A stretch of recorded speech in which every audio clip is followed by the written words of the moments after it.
नमस्कार दोस्तों, स्वागत है आप सभी का हिस्ट्री 365 में।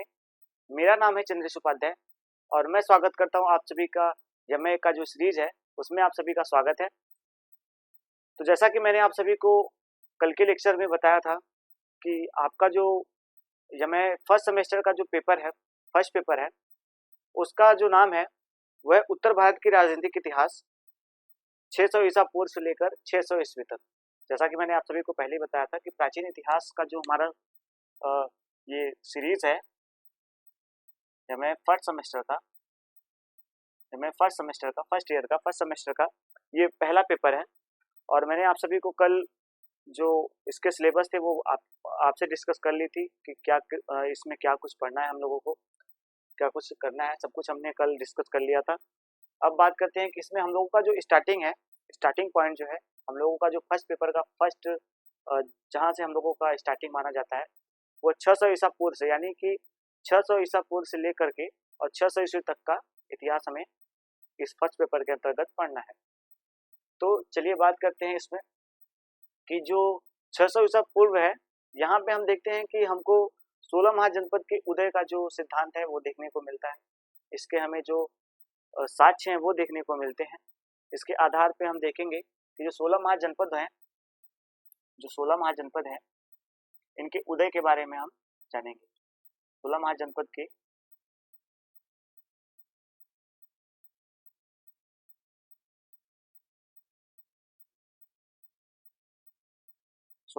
के उदय के बारे में आज हम जो डिस्कस होगा वो हमारा यहीं से पहला क्लास का डिस्कस स्टार्ट होगा। तो जैसा कि मैंने आप सभी को बताया कि 16 महाजनपद जो है इसका जो उद्भव हुआ है वो प्राचीन काल में, जैसा कि हम सभी जानते हैं कि जो भारत में रहने की व्यवस्था थी वो ग्रामीण क्षेत्र से हुआ करती थी। तो पहले जो लोग भारत में निवास करते थे, यानी जो प्राचीन काल में लोग निवास किया करते थे, वो ज्यादातर कबीलों में रहा करते थे। तो एक कबीला दूसरे कबीले के परस्पर संपर्क होने के कारण वो एक दूसरे को आपस में, मतलब जो युद्ध हुआ करता था तो उन दोनों के बीच में युद्ध होता था, तो एक दूसरे को वे पराजित करते और उस कबीले को अपने कबीले के अंतर्गत हस्तांतरित कर लिया करते थे, यानी उसका जो विघटन होता था और उसको अपने में विलीन कर लिया करते थे। ऐसे करते करते हम देखेंगे कि एक कबीला दूसरे कबीले से, दूसरा कबीला तीसरे कबीले से, तीसरा कबीला चौथे कबीले से, ऐसे करते करते हमारे 16 महाजनपद का जो उदय होता है, 16 महाजनपद का उदय उसी के साथ साथ हमें देखने को मिलता है। और हम देखते हैं कि जो 16 महाजनपद है इसका जो मतलब इसे जो दूसरे नामकरण दिया गया है विद्वानों द्वारा, जो जो ब्रिटिश लेखक थे उन्होंने इसको द्वितीय नगरीकरण की क्रांति का नाम दिया है। मैं यहाँ पे लिख देता हूँ, द्वितीय नगरीकरण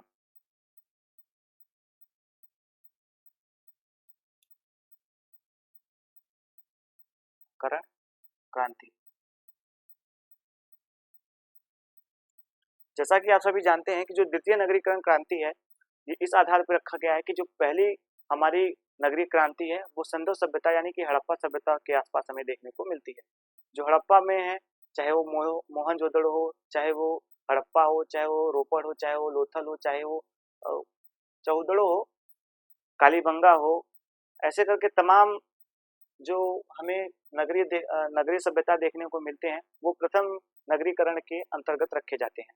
और जो दूसरा नगरीकरण है वह ये हमारा जो 16 महाजनपद है इसको माना जाता है। लगभग ऐसा माना जाता है कि 800 ईसा पूर्व से लेकर, यानी 800 ईसा पूर्व से लेकर के हमारा जो ये महाजनपद है इसका निर्माण होना स्टार्ट हुआ, यानी इसका निर्माण प्रारंभ हुआ। जब आर्यों का आक्रमण भारत पे हुआ तो आर्यों के बाद से जो उत्तर वैदिक जो काल कहते हैं कि उत्तर वैदिक काल का जो पीरियड था उसके बाद से ही हमारा 16 महाजनपद देखने को मिलता है, जिसके अंदर हमारा ऋग्वेद, सामवेद और यजुर्वेद, यानी ऋग्वेद तो पहले का है, सामवेद, यजुर्वेद और अथर्ववेद जो तीनों ग्रंथों की रचना हुई है वो ऐसा माना जाता है कि जो 16 महाजनपद के उदय के ही साथ हुई है, यानी उससे पहले या उसी के साथ मानी जाती है। तो ये थी बेसिक जानकारी। अब बात कर लेते हैं कि जो द्वितीय नगरीकरण क्रांति है, इसका जो सर्वप्रथम बार जिसने प्रयोग किया इसके संदर्भ में, वो थे, उन विद्वान का नाम था, मैं यहाँ पे लिख देता हूँ, गार्डन चाइल्ड। आपने नाम सुना होगा कि एक विद्वान थे जिन्होंने 16 महाजनपद की जो क्रांति थी इसको द्वितीय नगरीकरण की क्रांति का नाम दिया है, गार्डन चाइल्ड।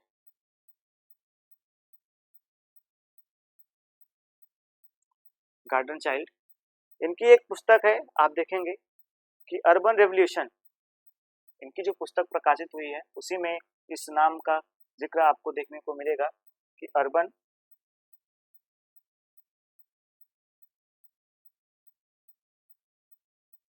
रेवोल्यूशन।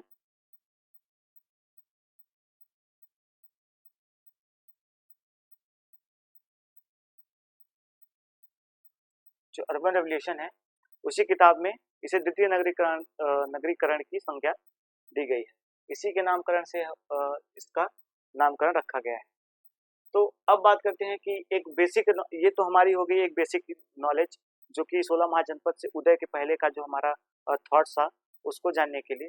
अब बात करते हैं कि जो 16 महाजनपद है ये ईसा पूर्व में है, और ईस्वी और ईसा पूर्व में यानी जो कालक्रम जो हमारा वर्ष को मापने का या देखने का नजरिया है वो किस प्रकार से इतिहास में होना चाहिए उसको हम एक बार देख लेते हैं कि ऐसा हमारे देश में माना जाता है कि जो 16 महाजनपद है वो 600 ईसा पूर्व से ही प्रारंभ हुआ इनका उदय। ठीक है, तो जब हम ईसा पूर्व की बात करते हैं यानी 600 ईसा पूर्व की बात करते हैं तो ये ऐसा क्यों है कि इसे ईसा पूर्व कहा जाता है या 600 ईस्वी, ऐसा क्यों है इसे 600 ईस्वी कहा जाता है, यानी कहीं पे बीसी आपको देखने को मिलेगा, कहीं पे एडी। तो ऐसा क्यों है कि इसको बीसी कहा जाता है और इसको एडी कहा जाता है? तो अब बात करते हैं थोड़ा इसके ऊपर। जैसा कि हम सभी जानते हैं कि ईसाई धर्म के प्रवर्तक जो थे ईसा मसीह, इनके जन्म के समय, यानी मान लीजिए अगर इनका जन्म एक ईस्वी को मान सकते हैं कि 1 ईस्वी को हुआ था, तो इनके पहले के जो जन्म का जो पहले के वर्ष हुआ करते थे उनको ईसा पूर्व यानी बीसी में ईसा पूर्व यानी बीसी में बिफोर क्राइसिस कहा जाता है इसको। बिफोर क्राइसिस यानी कि ईसा मसीह के जन्म से पहले का जो तिथि है उसे बीसी के अंतर्गत रखा जाता है। और उनके जन्म के बाद यानी उनके जो जन्म के बाद ईसा मसीह के जन्म के बाद जो हमें देखने को मिलता है वो एडी मिलता है, यानी एनो डोमिनी। एनो यहाँ पे मैं हिंदी में लिख देता हूँ, एनो डोमिनी।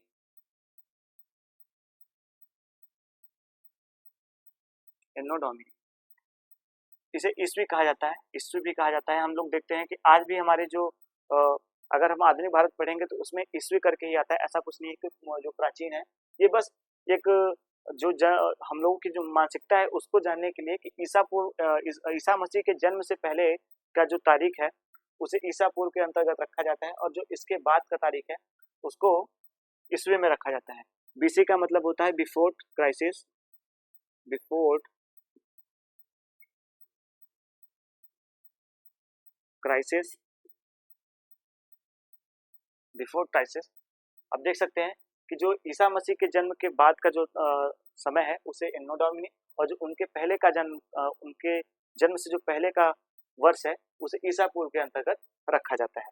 अब बात करते हैं कि जो हमारा शक संवत है और जो विक्रम संवत है, हम उसके बारे में बात कर लेते हैं कि सबसे पहले अगर भारत में हम देखेंगे तो जहाँ तक हमारी दृष्टि जाती है वहाँ पे हम देखते हैं कि इतिहास में हमें दो संवत एकदम प्रमुख हैं। वैसे तो बहुत सारे हिजरी संवत और मुस्लिम संवत में भी काफी संवत हैं जो आज तक चले आ रहे हैं, लेकिन उनमें से जो दो संवत हैं जिनको मान्यताएं प्राप्त है वो है पहला विक्रम संवत। सबसे पहला जो है वो विक्रम संवत है 78 ईसा पूर्व, यानी मैं आपको संवत के बारे में बता देता हूँ। 78 ईसा पूर्व में ये विक्रम संवत का प्रारंभ हुआ था?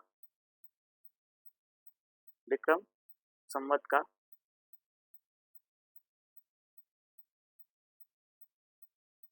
प्रारंभ हुआ था?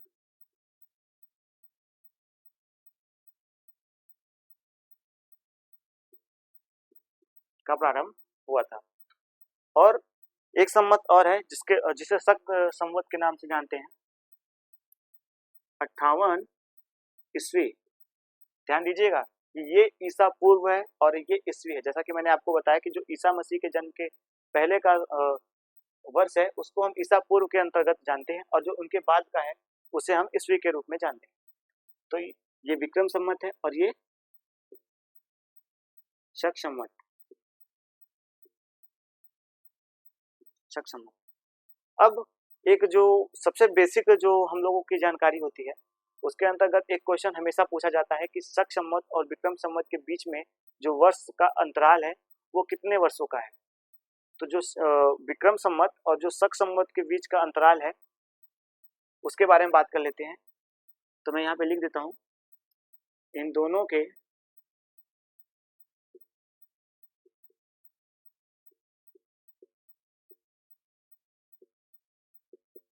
जो अंतराल है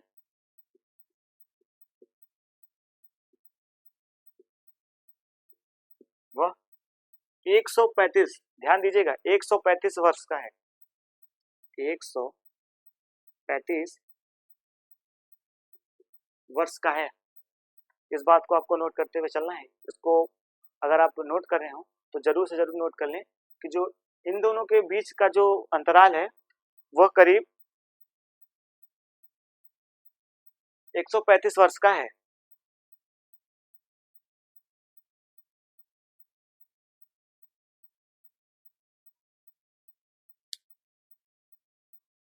एक 135 वर्षों का आपको अंतराल देखने को मिलता है। हालांकि लगता है कि यहाँ पे थोड़ा सा चूक हो गया है, मिस्टेक थोड़ा सा हो गया, फॉल्ट हो गया है। इसको मैं अभी सुधार देता हूँ। ये जो 78 ईसा पूर्व मैंने लिखा है ये दरअसल 58 ईसा पूर्व होगा,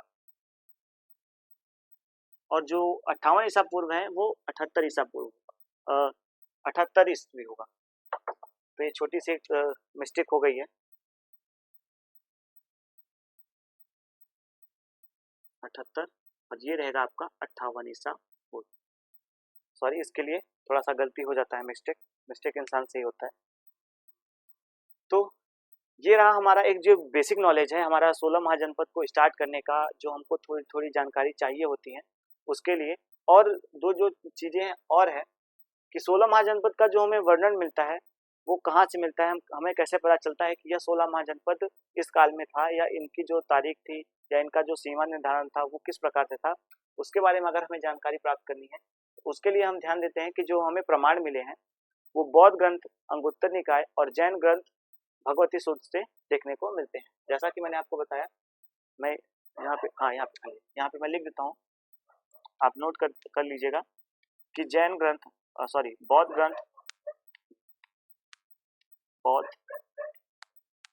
ग्रंथ अंगुत्तर निकाय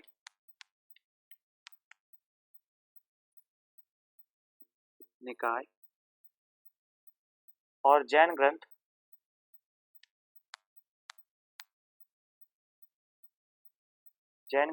भगवती सूत्र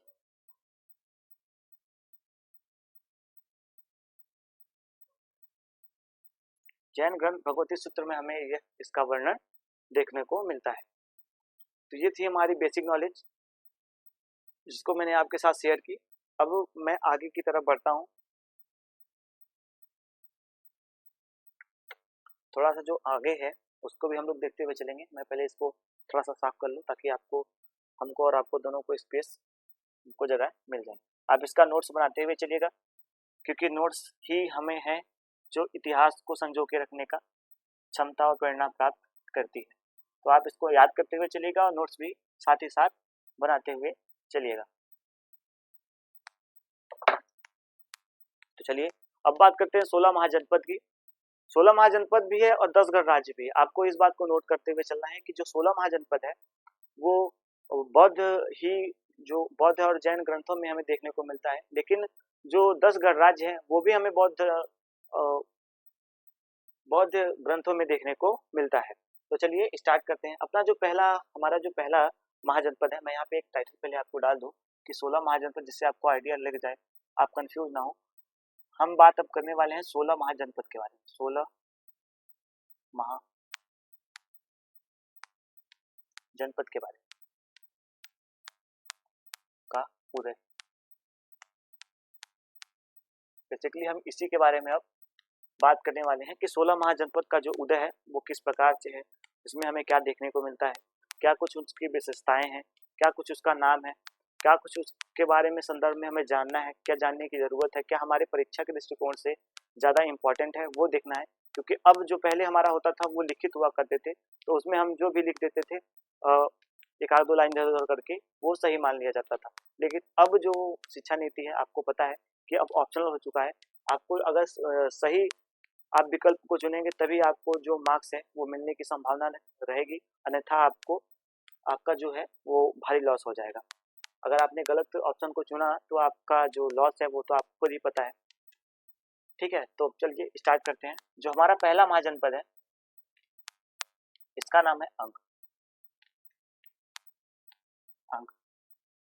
इस महाजनपद के बारे में बताने से पहले आपको बता दूं कि जो 16 महाजनपद का स्टार्टिंग है वो अंग से माना जाता है। अंग, मगध, काशी, कौशल, वज्जी, वल, चेदी, वत्स, कुरु, पांचाल, अक्षेत्र, कांपिल्य, सुरसेन, अस्मक, कंबोज, ऐसे करके पूरे अपने 16 महाजनपद है और उनकी राजधानियां हैं। वो सब कुछ मैं आपको बताऊंगा, आप क्रम बाय क्रम एक एक नोट करते हुए चलिएगा। तो जो अंग है ये इसकी राजधानी जो है, आप जानते हैं कि उत्तरी बिहार के भुवनेश्वर, यानी हम देखेंगे कि बिहार के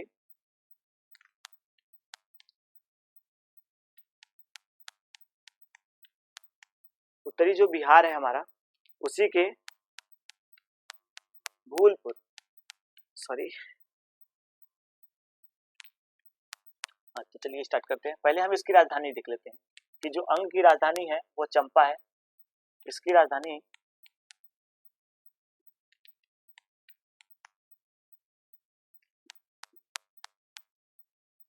चंपा है, आप इसको नोट करते हुए चलिएगा।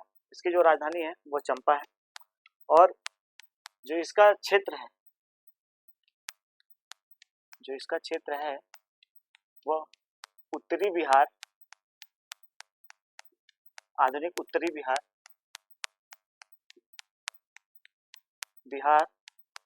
के भागलपुर जिला, यानी मान सकते हैं कि भागलपुर जो जिला है तथा मुंगेर, गया, ये जो जिले हैं इनके अंतर्गत यह महाजनपद आता था। आधुनिक बिहार का भागलपुर तथा मुंगेर जिला इस महाजनपद के अंतर्गत आते थे। आप इस बात को नोट करते हुए चलिएगा।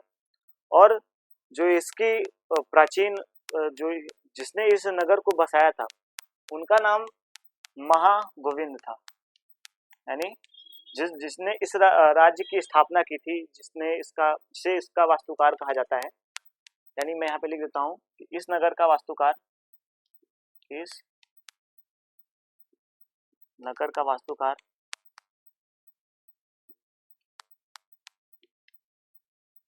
महागोविंद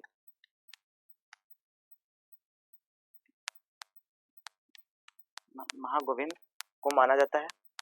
और इसकी जो विशेषताएं थी वो प्राचीन काल में हम देखेंगे कि जो प्राचीन काल में व्यापार और वाणिज्य के क्षेत्र में यह महाजनपद एक सर्वश्रेष्ठ उदाहरण थी। जो इसकी राजधानी चंपा थी, यहाँ पे व्यापारी और वाणिज्य का एक अनूठा जो संगम में देखने को मिलता है, एक जो चरम सीमा, यानी मान सकते हैं कि उस समय का ये सबसे अच्छा जो नगरी थी वो वाणिज्य और व्यापार के मामले में थी, जिसका नाम अंग की राजधानी चंपा जो है, इसका ही ये बात है कि ये अपने समय में एक अच्छे दौर को जी चुका था।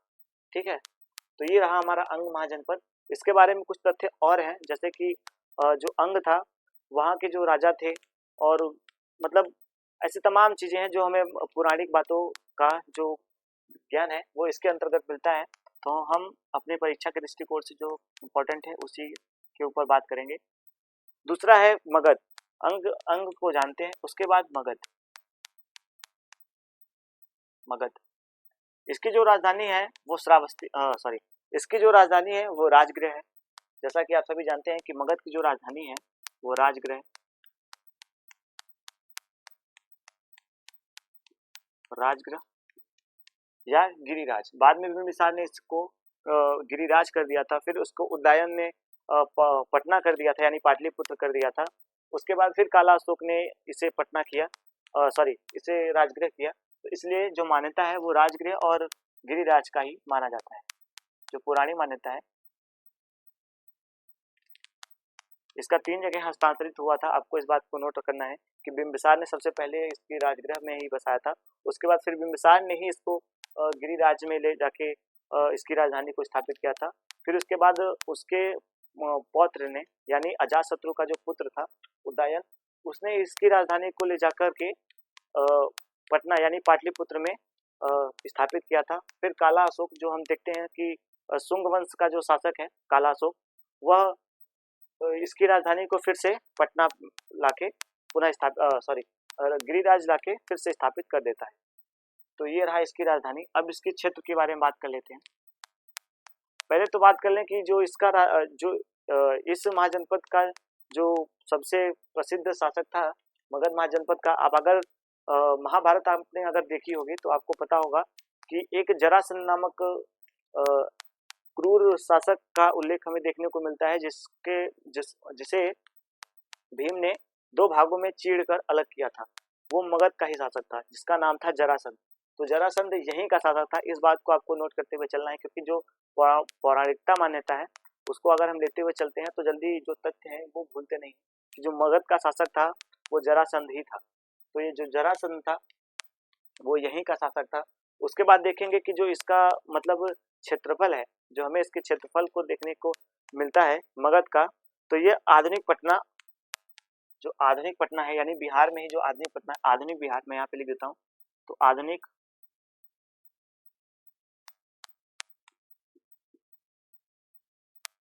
पटना, गया, जहाँ पे आप गया से जान लीजिए कि जहाँ पे महात्मा बुद्ध को ज्ञान की प्राप्ति हुई थी वह यही गया है। देख लीजिए कि बिहार में ही वो गया जो जगह है वो स्थापित है, उसका नाम गया है। तो आप इस बात को हमेशा नोट करते हुए चलें। जो मेन पॉइंट है मैं आपको बताता हुआ चलता रहूँगा। पटना, जो पाटलिपुत्र, मैंने आप सभी को बताया कि जो मगध की तीसरी राजधानी जो बनाई गई थी जो उदयन द्वारा, वह थी पटना। उसके बाद जो गया है, यहीं के आसपास के जो क्षेत्र थे, मतलब आप जहाँ आप समझ सकते हैं कि आधुनिक बिहार का जो पटना गया जो जिला है, इसी के आसपास के कुछ इलाके जो थे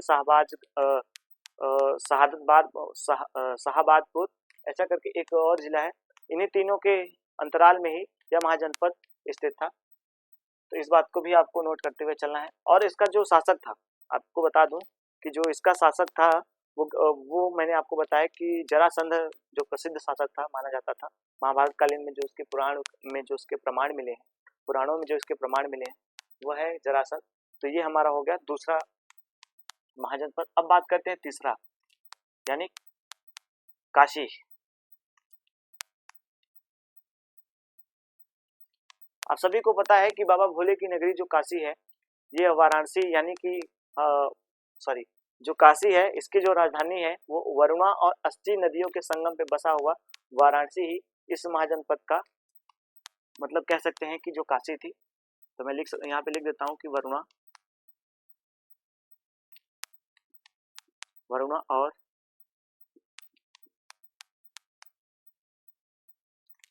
अस्सी नदियों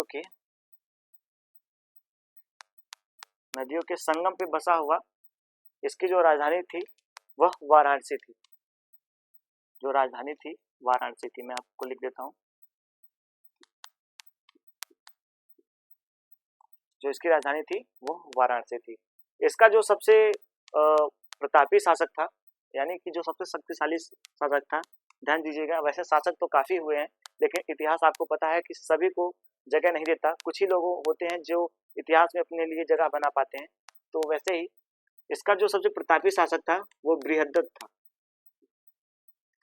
बृहदत्त था, जिसने एक समय में, आपको पता होगा कि जिसने एक समय में कोसल यानी प्रसेनजीत की जो नगरी थी कोसल, जहाँ का वो प्रसेनजीत शासक था कोसल, उसको अपने राज्य में ही मिला लिया था। उसके बाद फिर एक उनके जो शासक थे उन्होंने फिर उसको छुड़ाया। हालांकि जब बृहदत्त की मृत्यु हो जाती है उसके बाद ही जो कोसल राज्य है जो कोसल राज्य है वो उनको मिल पाता है। उससे पहले ही इन्होंने अपने ही राज्य में उसको संगठित करके रखा था।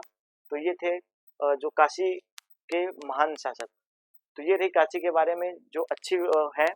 और आपको एक और इम्पोर्टेंट बात बता दूं कि धातु के मामले में यानी तांबे, जो कासा है, तांबा है, ताम्र है, उसके मामले में काशी नगरी जो थी वो प्राचीन काल में सबसे फेमस नगरी थी। यानी कि उस समय में जो वाराणसी थी वो इन सभी का एकदम मतलब समझ सकते हैं कि ये सबसे जो पौराणिक मान्यता है उसके आधार पर हम देखते हैं कि सबसे ज़्यादा जो स्वर्ण काल मानी जाती है काशी के बारे में, ये प्राचीन काल से ही मानी जाती है। आज भी काशी अपने जगह पे है।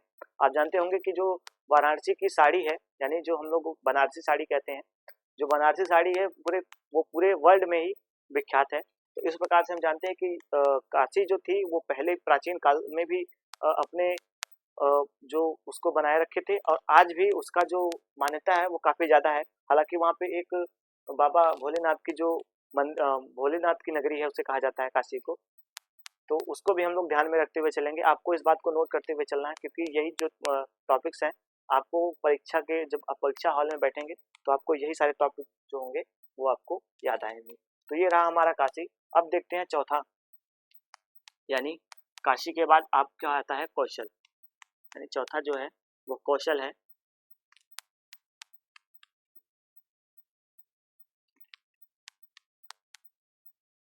कौशल की राजधानी जो है वो मैं आपको बता दूं कि कौशल की जो राजधानी है वो श्रावस्ती है। कौशल को दो भागों में बांटा गया था, यानी ये दो भागों में बटी थी, जिसे सरयू नदी नामक एक नदी थी जिससे इसको दो भागों में विभाजित कर रखा था। तो मैं आपको बताता हूँ कि इसकी जो पहले तो हम लोग बात कर लेते हैं कि जो इसकी जो राजधानी थी, अरे सॉरी, जो इसकी राजधानी है उसके बारे में बात कर लेते हैं। तो जो इसकी राजधानी है वो श्रावस्ती है। राजधानी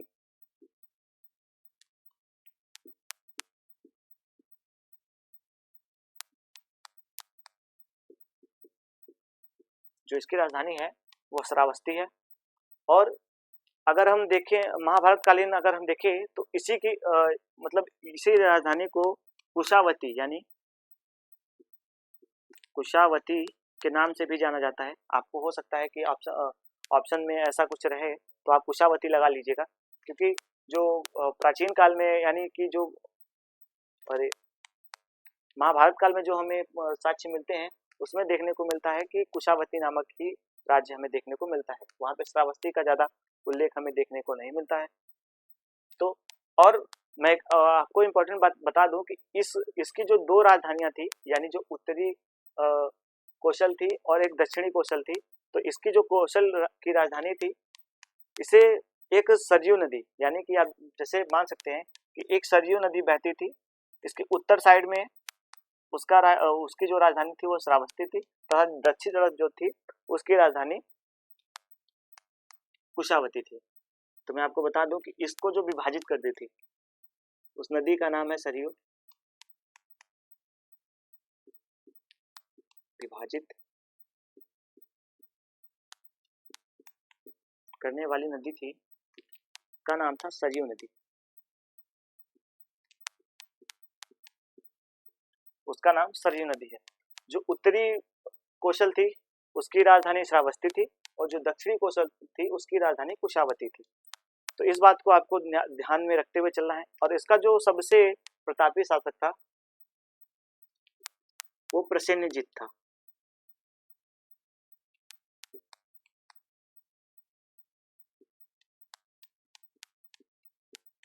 प्रसेनजीत था। आपको प्रसेनजीत के बारे में पता होगा कि प्रसेनजीत का एक पुत्र था जिसका नाम था विदुधव।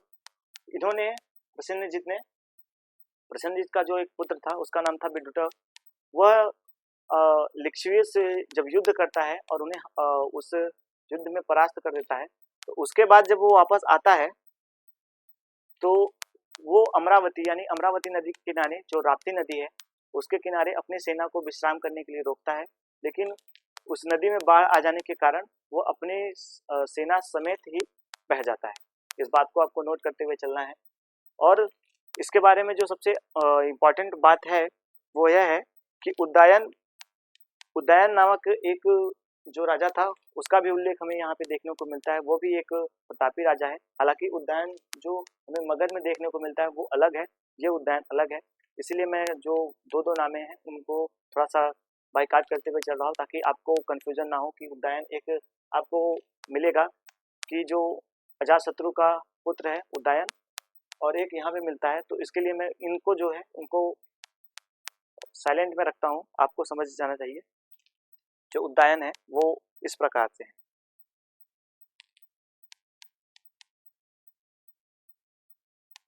अब बात करते हैं इसकी जो राजधानी है वो कहाँ तक विस्तृत है, कहाँ तक विस्तृत है, इसका जो आधुनिक पहचान है वो किस प्रकार से की जा सकती है। तो जो श्रावस्ती है, श्रावस्ती जो है यह आधुनिक उत्तर प्रदेश के भागलपुर जिले में हमको देखने को मिलता है। यहाँ पे एक सहेत महत नामक ग्राम है और वहीं पे एक श्रावस्ती नामक जिला है, जिसके आधार पे हम जान सकते हैं कि आधुनिक जो श्रावस्ती है वे उसी जगह पे है। यानी कि आप ध्यान दीजिएगा, जो श्रावस्ती प्राचीन काल में कही जा रही है वही श्रावस्ती आधुनिक काल में भी हमें देखने को मिल रही है। तो आपको ध्यान रखना है कि आधुनिक उत्तर प्रदेश, यहाँ पे लिख देता हूँ, आधुनिक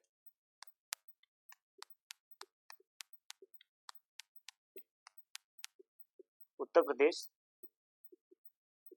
आधुनिक उत्तर प्रदेश के सहेत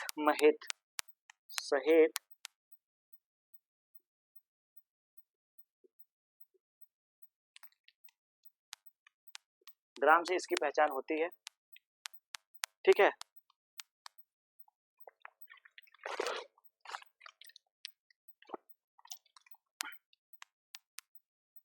तो ये रही इसकी जो सामान्य सा परिचय था वो हमने आपको दिखा दिया है। अब बात कर लेते हैं इसकी जो भौगोलिक स्थिति थी वो कुछ इस प्रकार से थी कि आप दक्षिण से देखेंगे, दक्षिण से गंडक नदी, उत्तर से सई नदी, और पूरब से पश्चिम से पांचाल, पूरब से नेपाल और पश्चिम से पांचाल, उत्तर से सई नदी और दक्षिण से गंडक नदी जो है वो इसका भौगोलिक जो कह सकते हैं मैप जो तैयार करती है, वो उसका भौगोलिक मैप कुछ इस प्रकार से है कि यह नेपाल के मतलब पूरब में नेपाल से लेकर के आप आएंगे तो दक्षिण में आपको गंडक नदी और पश्चिम में पांचाल है और उत्तर में जो है वो सई नदी इसका जो भौगोलिक दृष्टिकोण है वो तैयार करती है। तो मैं आपको यहाँ पे लिख देता हूँ कि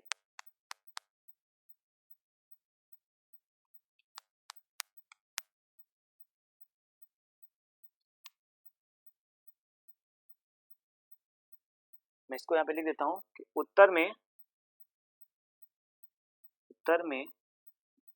नेपाल से लेकर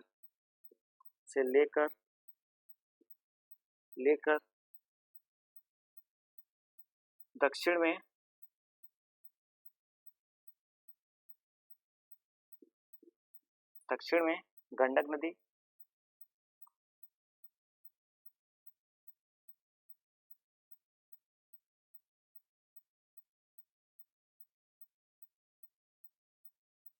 सॉरी दक्षिण में गंडक नहीं होगा, सई नदी होगा, दक्षिण में सई नदी तथा पश्चिम में पांचाल से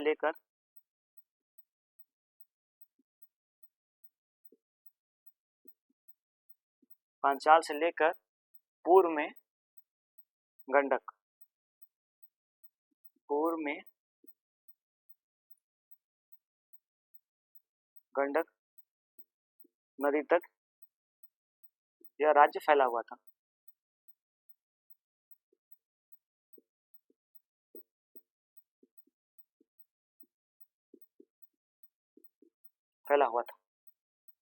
ये थे हमने कौशल के बारे में जो इसके नॉलेज है उसको हमने आपके साथ शेयर की। और इसके आगे का देखते हैं कि यहाँ पे जगह है, हाँ तो यहाँ पे देखते हैं। अब हम देखेंगे पांचवा जो है वो वज्जी के बारे में। वज्जी, वज्जी आपको एक इनके बारे में इंपॉर्टेंट बात बता दे कि जो वज्जी संघ था, इसको संघ के रूप में देख सकते हैं, ये गणराज्य भी था। और इसे अगर आप देखेंगे तो ये बुद्ध काल से पहले ये एक राजतांत्रिक राज्य था, लेकिन जब बुद्ध काल के बाद आप जो बुद्ध काल में हमको देखने को मिलता है वो इसे गणराज्य के रूप में देखने को मिलता है।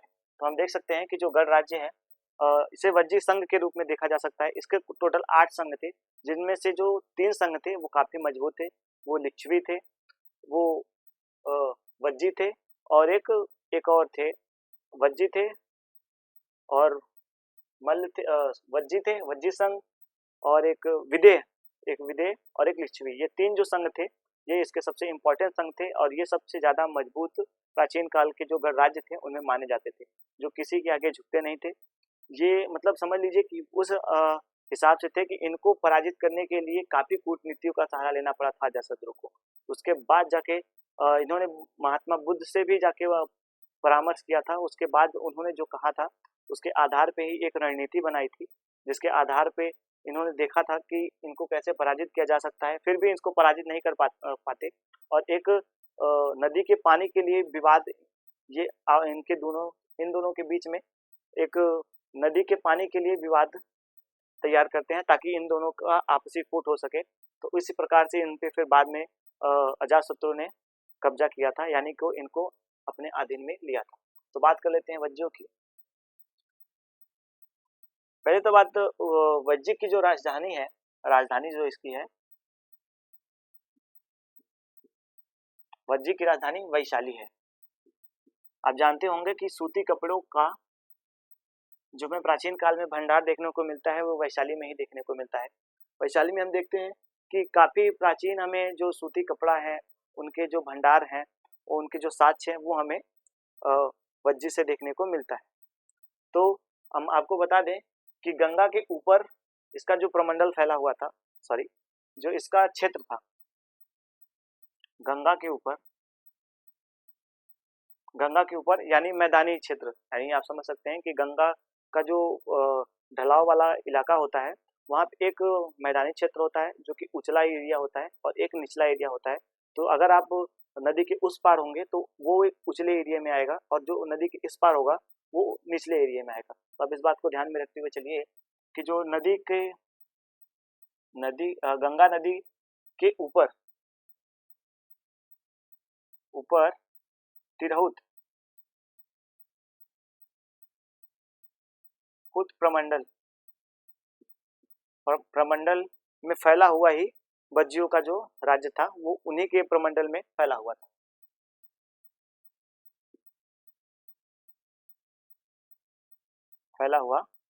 इस बात को आप नोट करते हुए चलिए। पॉइंट नंबर फर्स्ट जो मैंने आपको बताया अभी।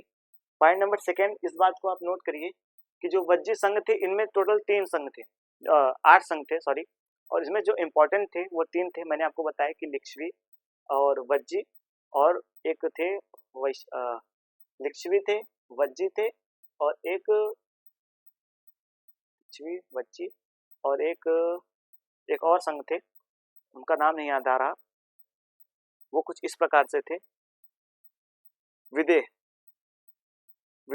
वज्जी और लिच्छवी, ये जो 3 थे ये प्रमुख थे। इनकी जो राजधानी थी वो वैशाली थी। आधुनिक वसाट ग्राम के स्थान पे हम इसको पहचान कर सकते हैं। जो आधुनिक वसाट है पटना, आधुनिक वसाट नामक स्थान से होती है, जो मुजफ्फर जिले में स्थित है। इस बात को आप ध्यान रखें कि जो इस नगर की जो आधुनिक, अगर हमें देखना हो कि यह नगर कहाँ पे स्थित है तो वसाट नामक स्थान पर, वसाट नामक स्थान से इसका पहचान होता है, जो मुजफ्फरपुर में है, मुजफ्फरपुर में स्थित है। तो ये रहा वज्जियों के बारे में जो इम्पोर्टेंट तथ्य, वो मैंने आप सभी को बता दिया। यहाँ पे है वज्जी। अब बात करते हैं मल्लों की। ये हमारा छठा है।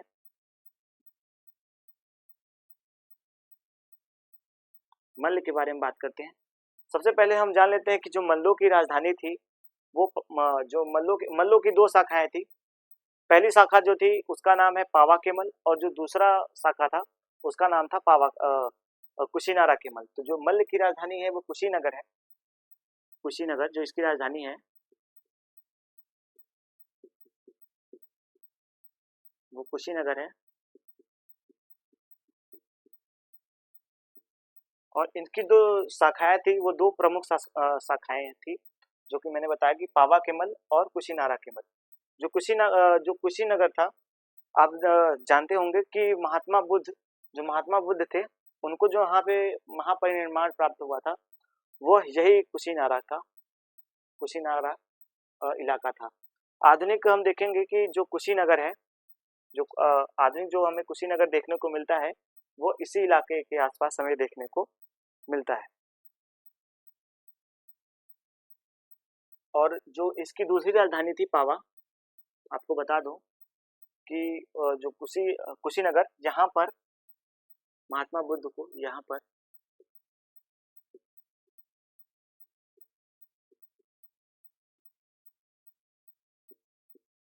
महात्मा बुद्ध को महापरिनिर्वाण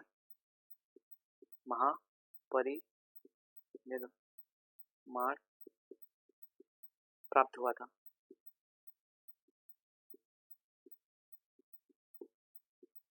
महापरिनिर्वाण प्राप्त हुआ था, यानी उन जो महात्मा बुद्ध का जिस स्थान पे मृत्यु हुआ था वह स्थान यही था, यही कुशीनारा के मल्लों की राजधानी जो है कुशीनगर, यहीं पे उनका महापरिनिर्वाण हुआ था। और जो महावीर स्वामी थे, ध्यान रखिए कि जो महावीर स्वामी थे, जो इसकी दूसरी शाखा थी, यानी पावा जो इसकी दूसरी शाखा थी, यहाँ पे महावीर स्वामी को महापरिनिर्वाण प्राप्त हुआ था।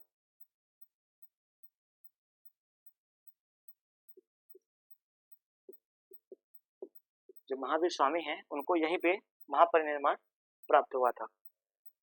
तो जैसा कि ध्यान देने वाली बात जो मैंने आपको बताई वो यह है कि महात्मा बुद्ध को इसी कुशीनगर में महापरिनिर्वाण प्राप्त हुआ था। और जो महावीर स्वामी जो जैन धर्म के प्रवर्तक थे, जो 24वें तीर्थंकर थे माने जाते हैं, वो उनको जो महापरिनिर्वाण प्राप्त हुआ था वो पावा में प्राप्त हुआ था। तो ये रहे हमारे 6 के 6 जो 6 हमारे राज्य हैं, महाजनपद हैं प्राचीन काल में, हमने उसके बारे में जो वर्णन था वो दिया है। अब मैं थोड़ा सा बोर्ड को साफ कर लूं ताकि आपको आगे का जो बात है वो समझा सकूं।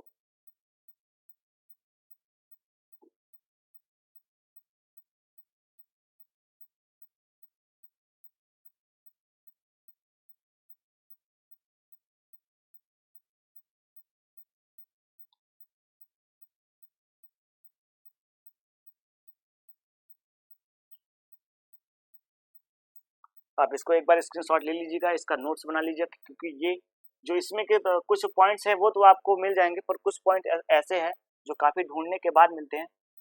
4-6 किताबों को आपको पढ़ने के बाद जो ज्ञान की प्राप्ति होती है वो मैं आपको एग्जैक्ट एक ही वीडियो लेक्चर में आपको दे रहा हूँ। तो इस बात को आप नोट करते हुए चलिए, क्योंकि मैंने काफ़ी किताबें पढ़ी हैं उसके बाद ये सब आपके लिए वीडियो बना रहा हूँ। वैसे निकालना चाहता तो काफ़ी चीज़ें ऐसी थी जो निकाल सकता था, पर आपको परीक्षा के दृष्टिकोण से जो आपको समझ में आए उस दृष्टिकोण से जितनी बातें मैंने निकाली हैं वो आप सभी के सामने पेश कर दी है। और जो और बातें हैं वो मैं अपने वीडियो के लेक्चर में आगे भी, जो अभी तो ऐसा है नहीं कि ये लास्ट हो जाएगा, इसके बाद हम पढ़ेंगे जब हर्यक वंश और नंद वंश पढ़ेंगे, शुंग वंश पढ़ेंगे, मौर्य वंश पढ़ेंगे, तो हम उन्हीं के आसपास इन सभी चीज़ों का डिस्कस करते हुए चलेंगे। काफ़ी चीज़ें अभी हमको ऐसी मिलेंगी जिसका डिस्कस अभी इसमें नहीं कर रहे हैं, फिलहाल इसका थोड़ा बहुत आपको रूपरेखा दिखा दे रहे हैं ताकि आपको जो नाम है वो आपको मिलते हुए चले।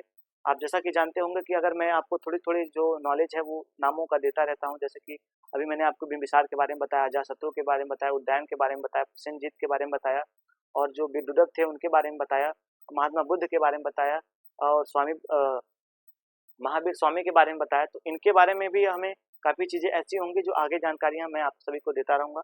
आपको इस चीज़ के लिए टेंशन लेने की ज़रूरत नहीं। ऐसा नहीं है कि बस यही लास्ट था, ये वीडियो लंबा ना खींचे, ये क्लास थोड़ा लंबा ना हो जाए, इसके लिए मैं जितना समराइज में होने का प्रयास हो रहा है उतना ही समराइज में आपको समझाने का प्रयास कर रहा हूँ।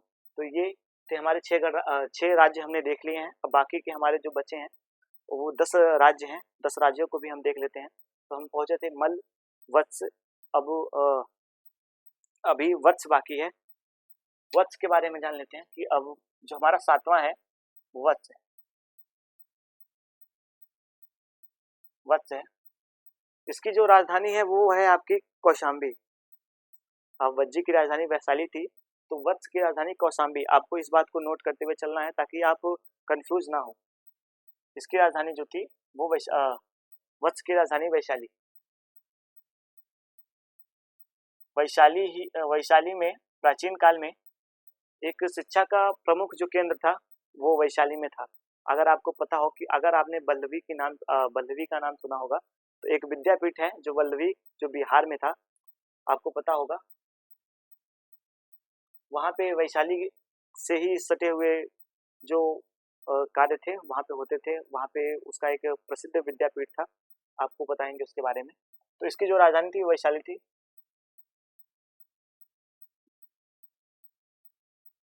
वो वैशाली थी।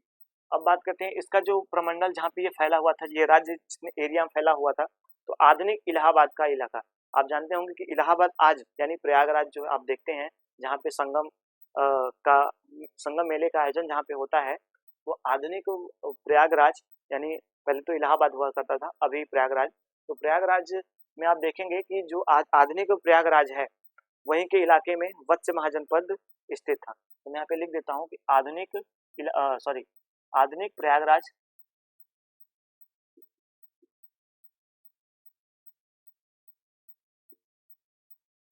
प्रयागराज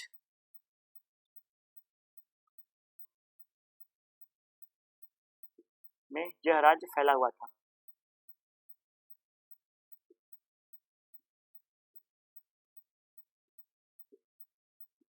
आधुनिक में यह राज्य फैला हुआ था। ये रही वत्स की बात। और वत्स के बारे में बात करते हैं कि जो वत्स था, वो वत्स का एक शासक था जिसका नाम था अ, वत्स का जो शासक था उसका नाम था जो चंड प्रद्योत नाम से आपको मिलेगा कि प्रसिद्ध बिम्बिसार ने जिसको जिसको हो गया था रोग, बिम्बिसार को फिलिप रोग हो गया था। फिलिप नामक प्राचीन काल में एक रोग बहुत जहरीला था, जैसे कि आज के ज़माने में हम पीलिया कहते हैं। वह रोग फैला हुआ था, तो उसका इलाज करने के लिए बिम्बिसार ने अपने यहाँ से जो यानी कि दुश्मनी तो थी ही, उन दोनों में परस्पर संघर्ष था। तो अपने यहाँ से जो जीवक नामक एक राज्य वैद्य है, उनको इसकी चंड प्रत्युद्ध का जो प्रद्योत था, इसका ये रोग को दूर करने के लिए बिम्बिसार ने एक अपना जो जीवक नामक राजवैद्य था उसको भेजा था। तो आपको इस बात को भी नोट करता हुआ चलना है कि बिम्बिसार ने चंड प्रद्योत के इलाज के लिए, यानी कि चंड प्रद्योत को हो गया था जो फिलिप, आप फिलिप लिखिएगा, उसके बाद कोष्टक में पीलिया लिख लीजिएगा, क्योंकि पीलिया ही फिलिप को कहा जाता है। तो फिलिप नामक रोग था जिसका इलाज बिम्बिसार ने अपने जीवक नामक राजवैद्य से भिजवा कर करवाया था। तो आप यहाँ पे लिख लीजिए कि बिम्बिसार ने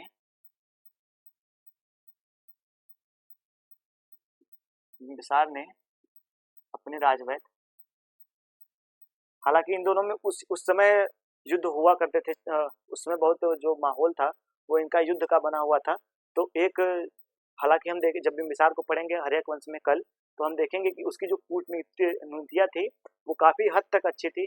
उसने जितना हो सकता था अपने दुश्मन को लड़ने के बजाय उनसे परस्पर संबंध स्थापित करने का प्रयास किया है, चाहे वो विवाह के माध्यम से हो, चाहे वो मानववादी जो हमारे संस्करण होते हैं उसके माध्यम से, या दोस्ती के माध्यम से, मित्रता के माध्यम से, जिस माध्यम से हो सकता था, उसकी हेल्प करने के माध्यम से, जिस माध्यम से हो सकता था, इसने अपने पड़ोसियों से अपना जो दुश्मनी था उसे थोड़ा कम किया, शत्रुता थोड़ी कम मोल ली, और उन सभी से अपना जो मैत्रीवर्ग संबंध था वो स्थापित किया।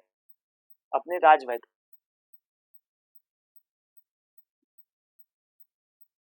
जीवक, जीवक नाम याद रखिएगा क्योंकि ये बहुत ज़्यादा इंपॉर्टेंट है, बहुत ज़्यादा क्वेश्चन पूछा जाता है। जीवक से इसका उपचार करवाया था। किसका? चंड प्रद्योत, याद रखिएगा। ये एक क्रूर शासक था, इस बात को भी आप नोट करते हुए चलेगा। आपको चंड नाम से ही समझ आ जाएगा कि चंड प्रद्योत का इलाज करवाया था, उपचार कराया था। ये रही इसके बारे में जो बेसिक जानकारी थी, वो मैंने आप सभी को दे दिया कि जो इस वत्स की जो राजधानी थी वो वैशाली थी। इसका जो आधुनिक हम देखते हैं वो प्रयागराज के आसपास के इलाकों में हमें देखने को मिलता है, और प्रयागराज के आसपास के इलाकों में देखने को मिलता है। इसका जो शासक था वो चंड प्रद्योत था, और जो बिंबिसार हर्यक वंश का शासक था उससे और इसका परस्पर युद्ध का बना हुआ था। तो इसके चंड प्रद्योत को फिलिप नामक एक बीमारी हो गई थी, जिसका इलाज करने के लिए बिंबिसार ने अपने राजकीय वैद्य यानी जीवक को इसका इलाज करने के लिए भेजा था। तो ये हुआ हमारा 7वां कंप्लीट। अब आते हैं 8वें पे। वैसे अगर देखना चाहेंगे तो इसमें बहुत सारे अभी टॉपिक्स ऐसे हैं जो मैं आपको बताऊंगा, लेकिन अभी फिलहाल हम थोड़े सी जल्दी क्विकली इसका जो रिवीजन है वो कर रहे हैं, तो इसके माध्यम से हम बताएंगे। और जो वैशाली थी, आपको बता दूं कि वैशाली एक समय में प्राचीन काल में जो व्यापार और वाणिज्य का एक प्रमुख केंद्र माना जाता था। सबसे ज़्यादा अगर कहीं पे जो प्राचीन काल में अगर व्यापारी संबंध आपको देखने को मिलेगा तो वो वैशाली ही थी। ठीक है, अब हमारा जो नेक्स्ट है वो है कुरु। कुरु, इसकी जो राजधानी है वो इंद्रप्रस्थ है। पहले तो मैं इसकी राजधानी बता दूं। इसकी राजधानी जो है, राजधानी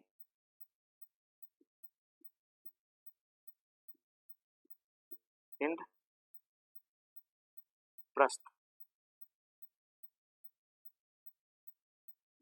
इसकी जो राजधानी है वो इंद्रप्रस्थ है। इसका जो आधुनिक एरिया है वो देखेंगे कि आधुनिक दिल्ली मेरठ, आधुनिक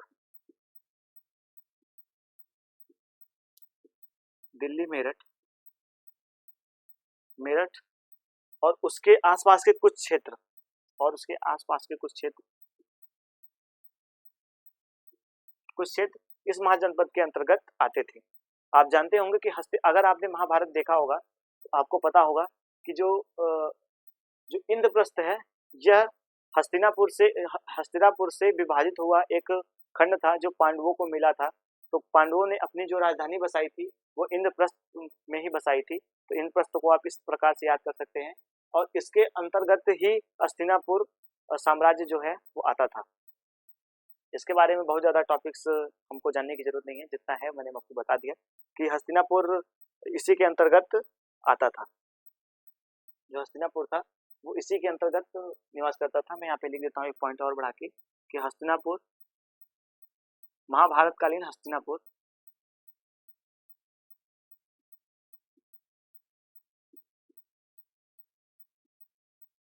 इसी के अंतर्गत था।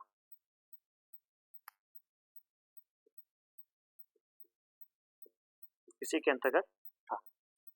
अब बात कर लेते हैं हमारी जो नौवा हमारा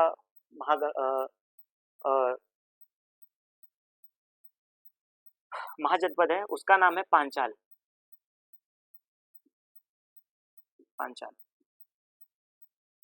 ये है हमारा पांचाल। पांचाल की राजधानी जो है वो दो है। आपको पता है कि जो उत्तरी पांचाल है उसका राजधानी अलग है, और जो दक्षिणी पांचाल है उसकी राजधानी अलग है। तो मैं आपको बताता हूँ, और इन दोनों को जो विभाजित करते हुए नदी बहती थी, आप ध्यान देंगे कि आपने अब तक जितना भी देखा होगा महाजनपद, उनको विभाजित करने वाली जो एक और एकमात्र अगर आपको सीमा देखने को मिलेगी तो वो नदियां ही देखने को मिलेंगी। तो जो इसको भी विभाजित करने वाली जो सरयू नदी थी, आपको ध्यान में होगा कि मैंने बताया भी, पांचाल को विभाजित करने वाली जो नदी थी, पहले तो मैं आपको बता दूं कि इसकी जो राजधानी थी वो अहिच्छत्र थी।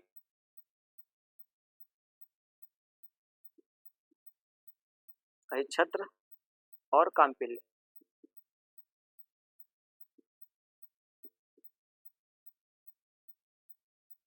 इसकी राजधानी थी।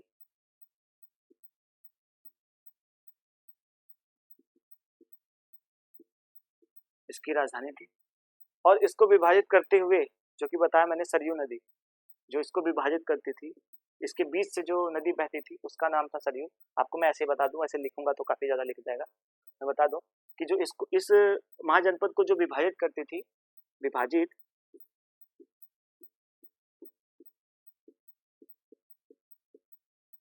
जो विभाजित करती थी वह थी सरयू नदी। नदी जो इसको दो खंडों में विभाजित करती थी, एक उत्तरी पांचाल जिसकी राजधानी अहिच्छत्र थी, और एक दक्षिणी पांचाल जिसकी राजधानी जिसकी पांचाल की राजधानी अहिच्छत्र और कांपिल्य, यानी कि जो दक्षिणी राजधानी थी वो कांपिल्य हुआ करती थी। अब बात करते हैं इसको, अगर हमें समझने के दृष्टिकोण से अगर हम देखें, अगर आपने महाभारत में देखा होगा तो जो पांडवों की पत्नी थी पांचाली, वो यहीं की राजकुमारी थी। पांचाल नरेश की ही पुत्री थी जो अग्नि से उत्पन्न हुई थी, वो यहीं की राजकुमारी थी और जिससे कि पांडवों की शादी हुई थी। आप ध्यान देंगे कि ये वही राज्य है जिसकी पांचाली पुत्री थी। मैंने आपको काफी चीजें ऐसी हैं जो महाभारत से जोड़ते हुए समझाया है, अगर आपने महाभारत देखी होगी तो आपको जरूर समझ आएगा। फिर भी कुछ ऐसे टॉपिक्स हैं जैसे कुछ नाम ऐसे हैं, जो कुछ ऐसे फैक्ट हैं जो आपको मिलते ही जाएंगे, जैसे कि पांचाल की राजकुमारी पांचाली है, उनको तो आप जानते ही होंगे। तो वो उस प्रकार से ही यहाँ पे है, इसको दो भागों में बांटती हैं। और इनका जो वर्तमान इलाका है वो आप अगर देखेंगे तो रुहेलखंड, आधुनिक आधुनिक रुहेलखंड,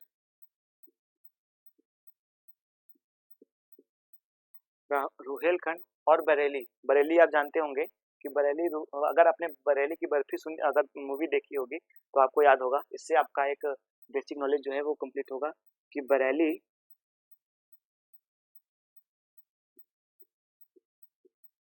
के आसपास के इलाके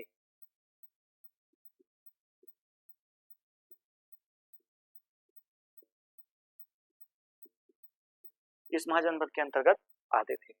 ये तो रही इसकी जो नॉलेज थी वो मैंने आपको दे दी। अब बात करते हैं 10वें महाजनपद की। जो 10वां हमारा महाजनपद है वो है अवंती। अवंती की राजधानी आपको पता ही होगी, मैं आपको बता देता हूँ। अवंती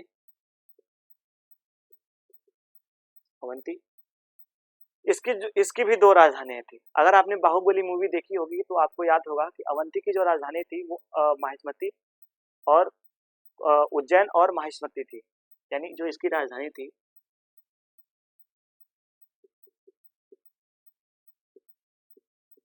उज्जैन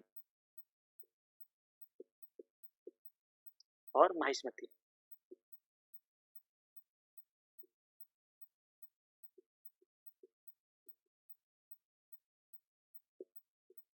माहिष्मती इसकी राजधानी थी। अगर आपने बाहुबली मूवी देखी होगी तो ध्यान रखेंगे कि जो माहिष्मती साम्राज्य था वो इसी के अंतर्गत आता था। तो आपको बेसिक जो मतलब आपके दिमाग में बैठे इस प्रकार से मैं समझा रहा हूँ, ताकि आपने बाहुबली मूवी तो देखी ही होगी और उसमें जो आपने देखा होगा उसके अनुसार मैंने ही आपको समझाया है कि जो अवंती थी और इसका जो राजा था, उसका इस अवंती का जो राजा था, मैंने आपको पहले ही बताया कि अवंती का जो राजा था वो चंड प्रद्योत था, जिसका इलाज बिंबिसार ने अपने जीवक को भेजकर किया था, वो मैंने आपको आगे ही बता दिया था। तो इसमें आप एक पॉइंट और ऐड कर लीजिए, जो कि मैंने आपको बताया कि आगे जो बिंबिसार था उसने अपने अपने राजवैद्य को भेज करके इसमें इसका इलाज करवाया था।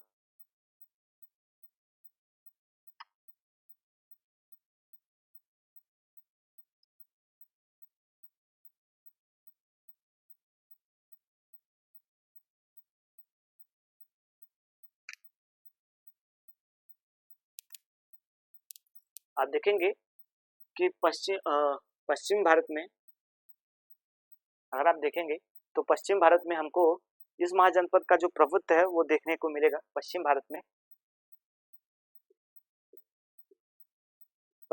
में हमें इस महाजनपद का जो है वो प्रभुत्व देखने को मिलेगा। यह महाजनपद आधुनिक मालवा और मध्य प्रदेश में, यानी आधुनिक मालवा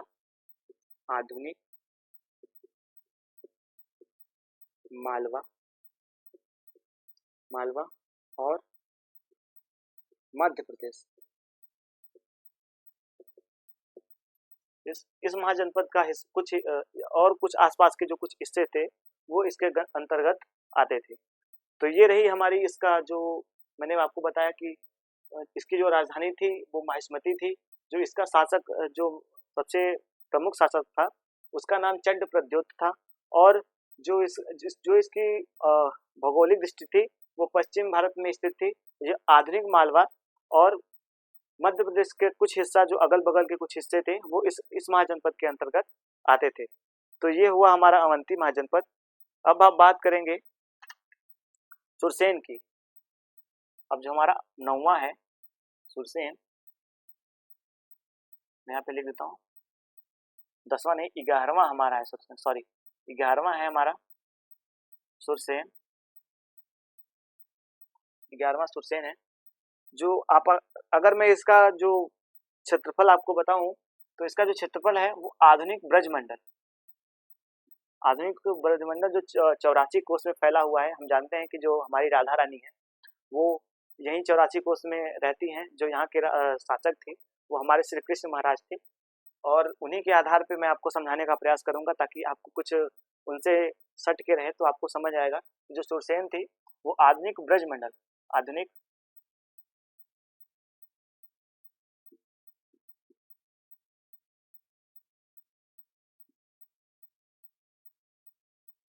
ब्रजमंडल में फैला हुआ था।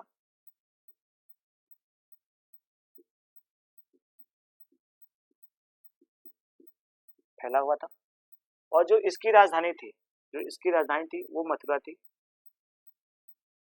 राजधानी मथुरा थी। हमें पता है कि श्री कृष्ण यहीं के शासक थे।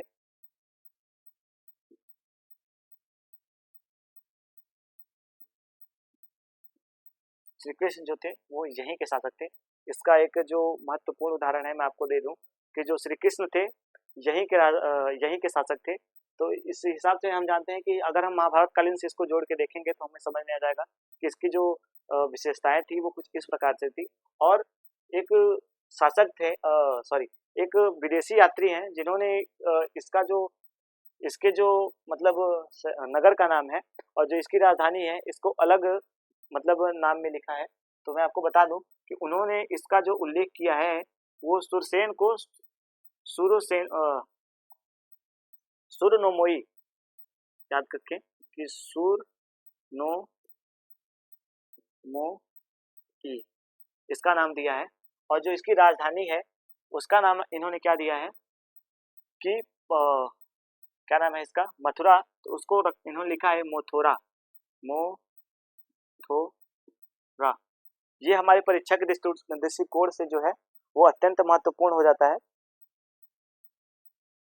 जो प्राचीन यूनानी लेखक हैं उन्होंने आपको ध्यान में रखना है कि अगर आपसे पूछा जाए कि इसे किस लेखक ने ये नाम दिया है तो आपको इस बात को नोट रखना है कि जो प्राचीन यूनानी यात्री हैं उन्होंने इसका जो नाम दिया है वो मथुरा और सुरनोमोई दिया है।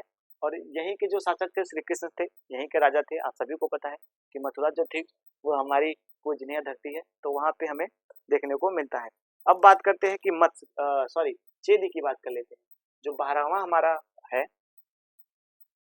12वां आप कंफ्यूज मत होइएगा क्योंकि बोर्ड पे जगह थोड़ा कम है और मुझे सारी चीजें इसमें समराइज करते हुए आपको समझाते हुए चलना है। तो आप इस बात को नोट करते हुए चलिएगा। जो हमारा है चेदी चेदी चेदी के बारे में आपको मैं एक चीज बता दूं कि अगर आपने महाभारत देखी होगी तो आपको एक बात पता होगा कि जो एक चेदी नरेश जो शिशुपाल थे चेदी नरेश जो शिशुपाल थे वो मूढ़ राजा माने जाते थे जिनको सुदर्शन चक्र से श्री कृष्ण ने 100 गलतियां माफ करने के बाद 101 गलतियों पे उनका गर्दन काट दिया था। तो वो यही के शासक थे। आपको जानते अगर आप जानेंगे तो अच्छी बात है कि जो इसका जो शासक था वो अगर आप देखेंगे महाभारत कालीन में तो आपको उन्हीं का नाम देखने को इसमें मिलेगा जिनका श्री कृष्ण ने अपने चक्र से सुदर्शन चक्र से सर काट के अलग कर दिया था। तो मैं आपको पहले इसकी जो राजधानी है वो बता दूं। इसकी जो राजधानी है वो सुक्तिमती है। राजधानी सुक्तिमती या अगर आप महाभारत कालीन देखेंगे तो शक्तिमती भी आपको नाम देखने को मिलती है। राजधानी शक्तिमती।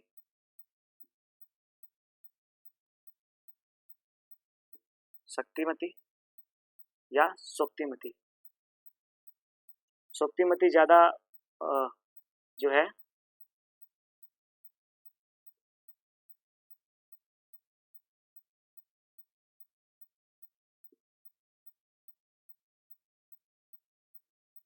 जो सोक्तिमती है यह ज़्यादा प्रामाणिक है। जो आज हमारी अगर आपको मिलेगा तो उसमें सोक्तिमती ही मिलेगा। मैंने ये तो महाभारत कालीन का बताया आपको कि शक्तिमती जो है वो शक्तिमती है। अगर महाभारत कालीन में हम देखते हैं तो इसमें हमें मैंने जो बताया शिशुपाल नामक एक राजा का नाम, तो जो यहाँ के प्रसिद्ध शासक थे वो शिशुपाल थे। मैं यहाँ पे लिख देता हूँ शिशुपाल। शिशुपाल थे जिनका मस्तक सर से अलग कर दिया था श्री कृष्ण भगवान ने सुदर्शन चक्र से अपने, और 101 गलतियां उनका जो था वो माफ किया था उन्होंने। यह आधुनिक, अगर इसके हम इलाकों की बात करें कि ये कहाँ तक फैला हुआ था, इसका जो इलाका था वो क्या था, तो यह आधुनिक आधुनिक रुहेलखंड, आधुनिक रुहेलखंड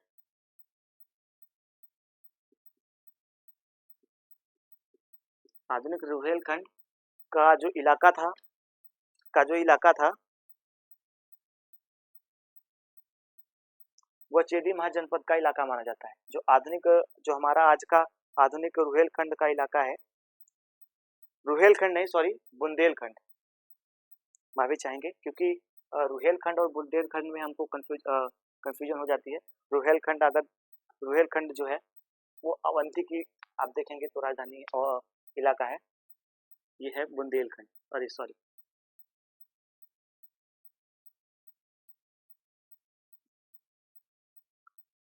बुंदेलखंड, इसकी आधुनिक राजधानी है, सॉरी आधुनिक जो इसका क्षेत्र है वो इसी के आसपास के जो इलाके थे वो रुहेलखंड के उसी में फैला हुआ था। तो ये होगा इसका जो नॉलेज था वो मैंने आपको बता दिया। प्राचीन काल में लेखकों की जो राजधानी थी वो मैंने आपको बता दिया। जो इस यहाँ के शासक थे वो शिशुपाल थे, ये भी मैंने आपको बता दी। अब ये हो गए हमारे टोटल 12 महाजनपद हो गए। तो बाकी के 4 और बचे हैं, मैं रुको एक बार और साफ कर लेता हूँ ताकि आप सभी को पूरा का पूरा समझा सकूँ।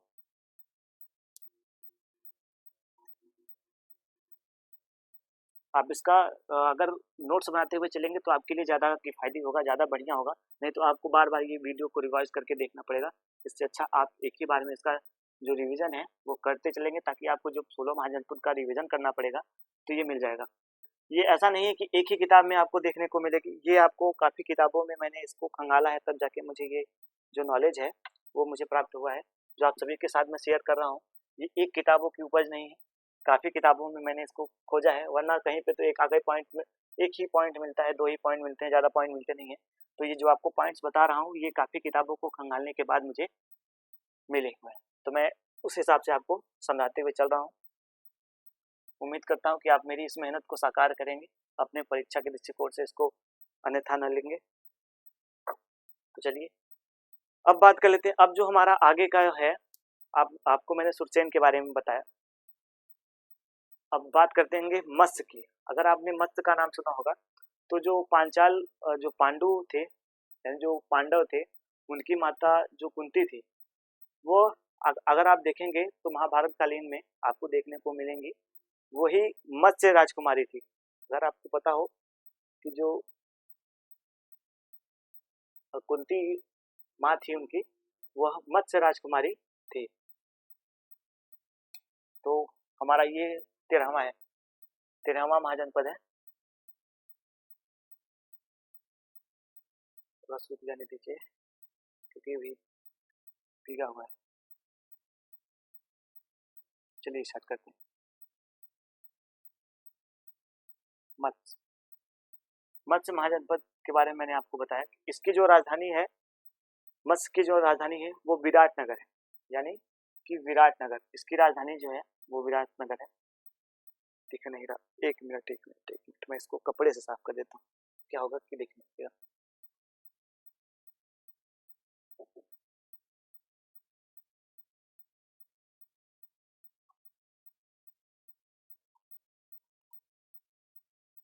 जी ये हो गया साफ।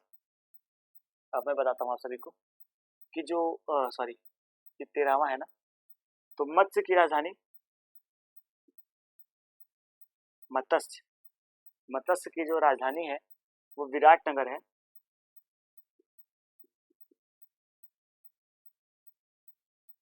विराटनगर।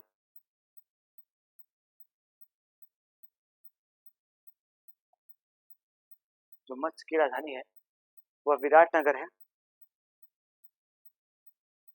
और आधुनिक जयपुर का इलाका, आप देखेंगे कि जो राजे रजवाड़े का इलाका है आधुनिक जयपुर का, अब अगर आपने मध्यकालीन भारत पढ़ी होगी तो आपको पता होगा कि मध्यकालीन में जो ये राजपुर है, जयपुर है, इसको किसने स्थापित किया था? आधुनिक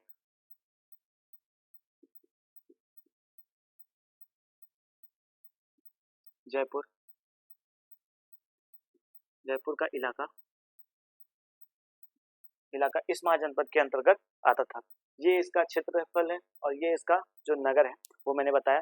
और आपको संज्ञान की दृष्टि से, यानी आपको अगर उसके बारे में जानकारी की दृष्टि से आपको याद रहे, मैंने बताया कि जो पांडवों की माता कुंती थी वो यहीं की राजकुमारी थी, यानी इसी राज्य की राजकुमारी थी जिसकी शादी पांडवों की हुई, जिसके साथ पांडु जी की शादी हुई थी। और उन्हीं के पुत्र जो हैं युधिष्ठिर हैं, भीम हैं, अर्जुन हैं, नकुल सहदेव हैं, वो तो उनकी दूसरी माता के पत्नी थे, पुत्र थे। तो उसी के हिसाब से ये है। ये हमारा हुआ 13वां महाजनपद। अब हम बात करेंगे 14वें महाजनपद की, जो है अस्मक।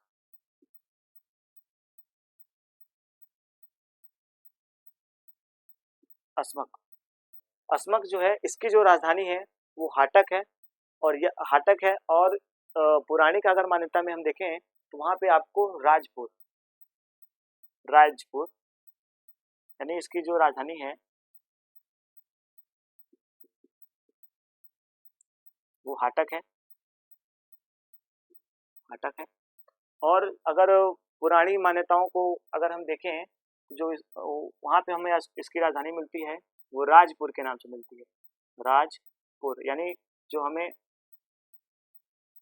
भागवत में, यानी जो हमें महाभारत काल में देखने को मिलता है वो राजपुर नाम का उल्लेख हमें देखने को मिलता है। मैं आपको प्राचीन से प्राचीन और जो नए हैं वो दोनों को आपके समराइज करते हुए चल रहा हूँ ताकि आपको समझ में आता रहे। कुछ बातें ऐसी हैं जो प्राचीन काल के मैं आपको बता रहा हूँ और कुछ बातें ऐसी हैं जो आपको इसमें नई कुछ मिलेंगी। ठीक है, तो अब हम बताते हैं कि गोदावरी नदी के किनारे, आप ध्यान दीजिएगा कि दक्षिण भारत में यह एकमात्र ऐसा राज्य था, महाजनपद था जो कि स्थापित था और यह गोदावरी नदी के किनारे स्थित था। यानी आपको ध्यान में रखना है कि गोदावरी नदी, यह क्वेश्चन कई बार पूछा गया है कि गोदावरी नदी के किनारे कौन सा महाजनपद जो था वो स्थित था। तो आपको इस बात को याद रखना है कि गोदावरी नदी के किनारे स्थित था यह राज्य। और जो इसकी यह एक बात और इसके बारे में नोट करने लायक है, जो कि यह दक्षिण भारत में एकमात्र ऐसा देश था जो अकेला ही राज्य था जो कि दक्षिण भारत में स्थित था। बाकी के सारे राज्य अगर हम देखें, ज्यादातर हमको उत्तर प्रदेश, बिहार के हमें तराई क्षेत्रों में देखने को मिलेंगे, नेपाल इधर के जो क्षेत्र हैं वो हमें देखने को मिलते हैं। और एक मात्र ऐसा देश राज्य था जो दक्षिण भारत में स्थित था, वह है ये। दक्षिण भारत में यह अकेला स्थित था,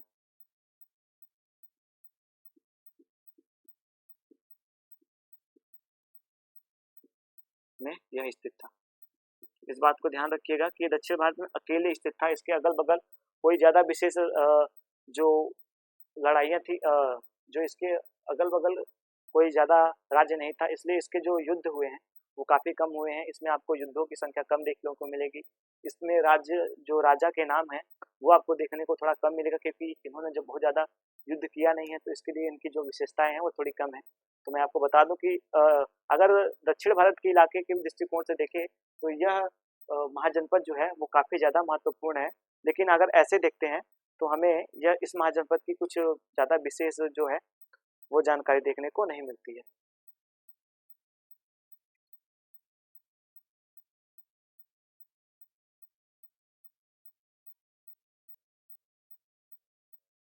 राजधानी में एक गलती हो गई है, माफ कीजिएगा, राजधानी में एक गलती हो गई है कि इसकी जो राजधानी है वो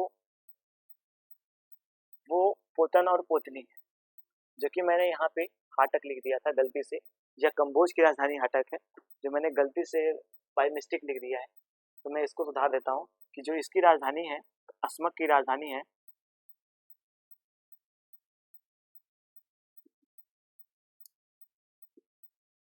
वो हाटक है, वह हाटक है। और जो मैंने अभी राजधानी लिखी थी इसके पहले, वो कंबोज की राजधानी थी, तो सॉरी उसके लिए। तो यहाँ पे अब अगला जो हमारा महाजनपद है वो कंबोज को ही रखते हैं, क्योंकि बार बार वो कंबोज ही आ रहा है।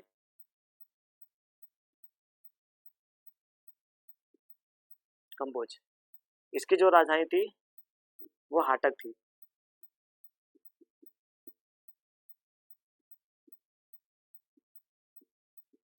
इसकी राजधानी हाटक थी। यह उत्तरापथ में स्थित था।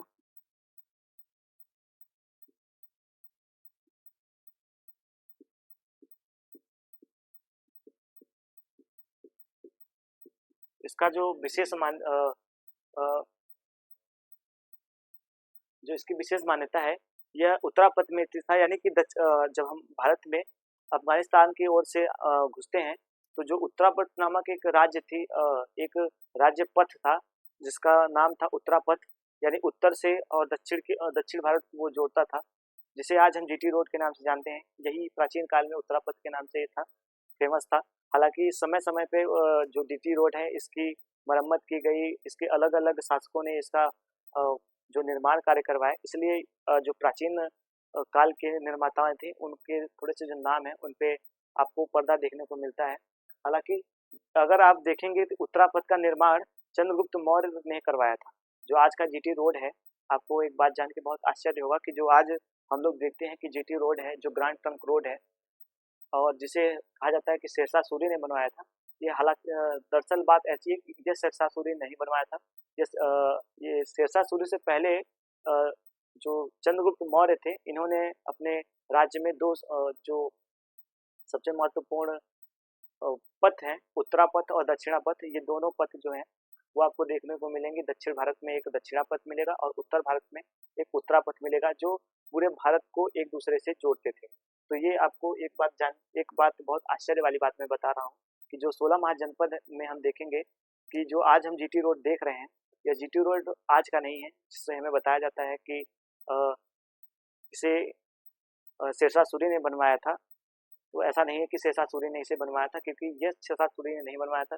यह प्राचीन काल में ही हमें देखने को मिलता है। अगर हम कौटिल्य की अर्थशास्त्र, अगर आपको मेरी बातों पे संदेह लग रहा हो, तो आप अगर कौटिल्य की अर्थशास्त्र को उठाएंगे तो वहाँ पे आपको दो मार्गों के वर्णन देखने को मिलेंगे, जो कि मैं आगे आपके अगर मैं आपको आपके सिलेबस में अगर अर्थशास्त्र होगा तो मैं आपको पढ़ाऊंगा, तो उसमें आपको पता चलेगा कि अर्थशास्त्र के दो अर्थशास्त्र में आपको दो रास्तों का जो वर्णन मिलता है, वो उत्तरापथ और दक्षिणापथ है, जिसे चंद्रगुप्त मौर्य ने जिसका निर्माण करवाया था। एक बात और चंद्रगुप्त मौर्य के बारे में आपको बता दूं कि वो एक ऐसा शासक था, ये पूरे भारत का वो एक ऐसा एकमात्र शासक था जिसके पैदा होने पे किसी को पता नहीं था और जिसके मरने का किसी को पता नहीं था। ना तो किसी को उसका पैदा होने का आज तक सही जो सटीक जानकारी है वो मिल पाई, ना उसकी मृत्यु कैसे हुई ये किसी को सही जानकारी मिल पाई। और आप देखेंगे कि संपूर्ण भारत में अगर सबसे बड़ा साम्राज्य अब तक का, प्राचीन काल से लेके आज तक का, अगर सबसे बड़ा साम्राज्य किसी का अगर हम देखेंगे तो सबसे पहले पूरे भारत का अगर इतिहास उठा के पढ़ेंगे, चाहे आधुनिक से लेके और प्राचीन तक, एशियन तक का अगर हम इतिहास उठा के पढ़ेंगे, तो हमें ऐसा देखने को मिलेगा कि चंद्रगुप्त मौर्य जैसा साम्राज्य किसी का नहीं है। उसने अकेले दम पे ही पूरे साम्राज्य को जो खड़ा किया है। और अब देखेंगे कि कौटिल्य की मदद से उसने इतने बड़े साम्राज्य का जो ताना बाना जो बुना है वो अकेले बुना है।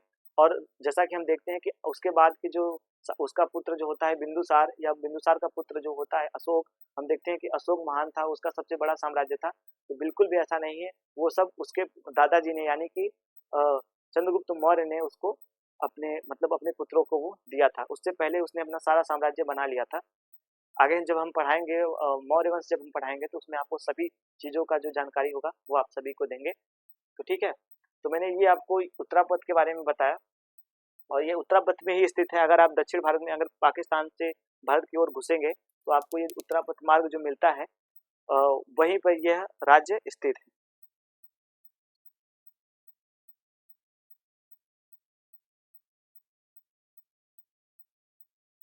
अब जो हमारा अगला यानी 16वां जो हमारा जनपद है, महाजनपद है, वह गांधार है। 16वां जो महाजनपद है वो गांधार है। गांधार है। इसकी जो सॉरी इसका जो एक मैं पौराणिक आपको बात बता दूं, अगर आप महाभारत देखे होंगे तो उनसे आपको पता होगा कि जो मामा शकुनी थे, जो मामा शकुनी थे, आपको नॉलेज के लिए बता रहा हूँ क्योंकि शकुनी मामा ऐसे थे जिनको कोई नहीं भूलता, इसलिए मैं उनके नॉलेज को आपको दिमाग के संज्ञान में रखने के लिए बोल रहा हूँ। जो मामा शकुनी थे वह यहीं के शासक थे। गांधार नरेश जो शकुनी थे वो यहीं के शासक थे, जिन्होंने दुर्योधन को मतलब जो दुर्योधन के मामा जी थे वो यहीं के शासक थे। तो मैं आपको बता दूं कि जो इसकी राजधानी थी,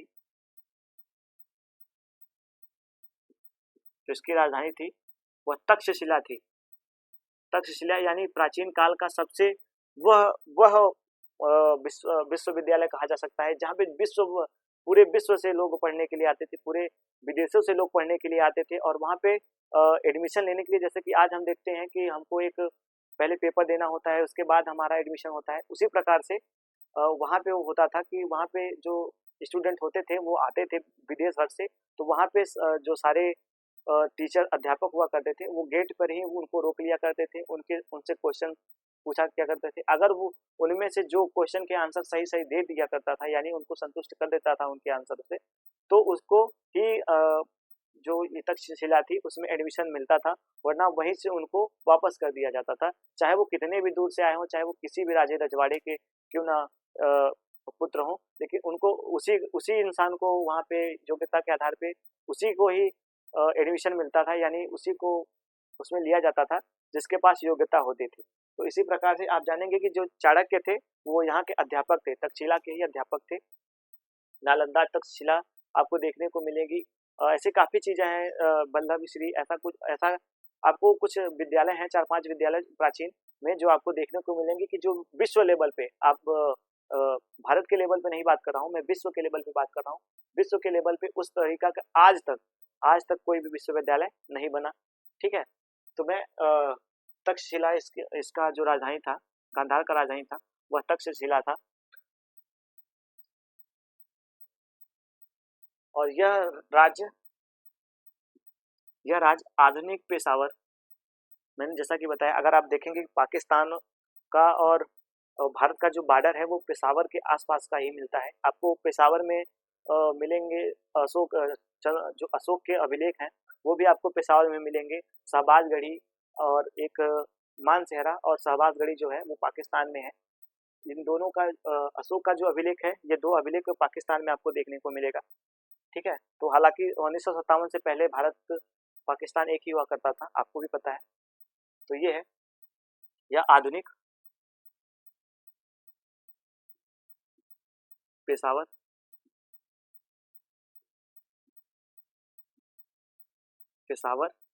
का इलाका जो था वो इस महाजनपद के अंतर्गत आता था, और जो रावलपिंडी, पेशावर, ये सब जो इलाके थे वही इस महाजनपद के अंतर्गत आते थे।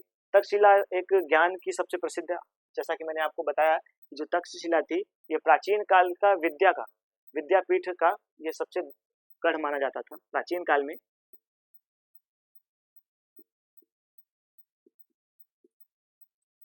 विद्या का ये प्रमुख केंद्र था।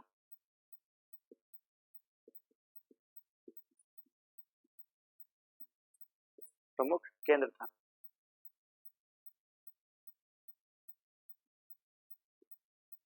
जैसा कि मैंने आपको बताया, और इसके जो शासक थे मैंने उसके बारे में भी आपको सबसे पहले बता दिया कि जो कौरवों के जो मामा यानी कि जो गांधार राज शकुनी मामा थे वो यहीं के शासक थे, यहीं के राजा थे, यानी यहीं के नरेश थे।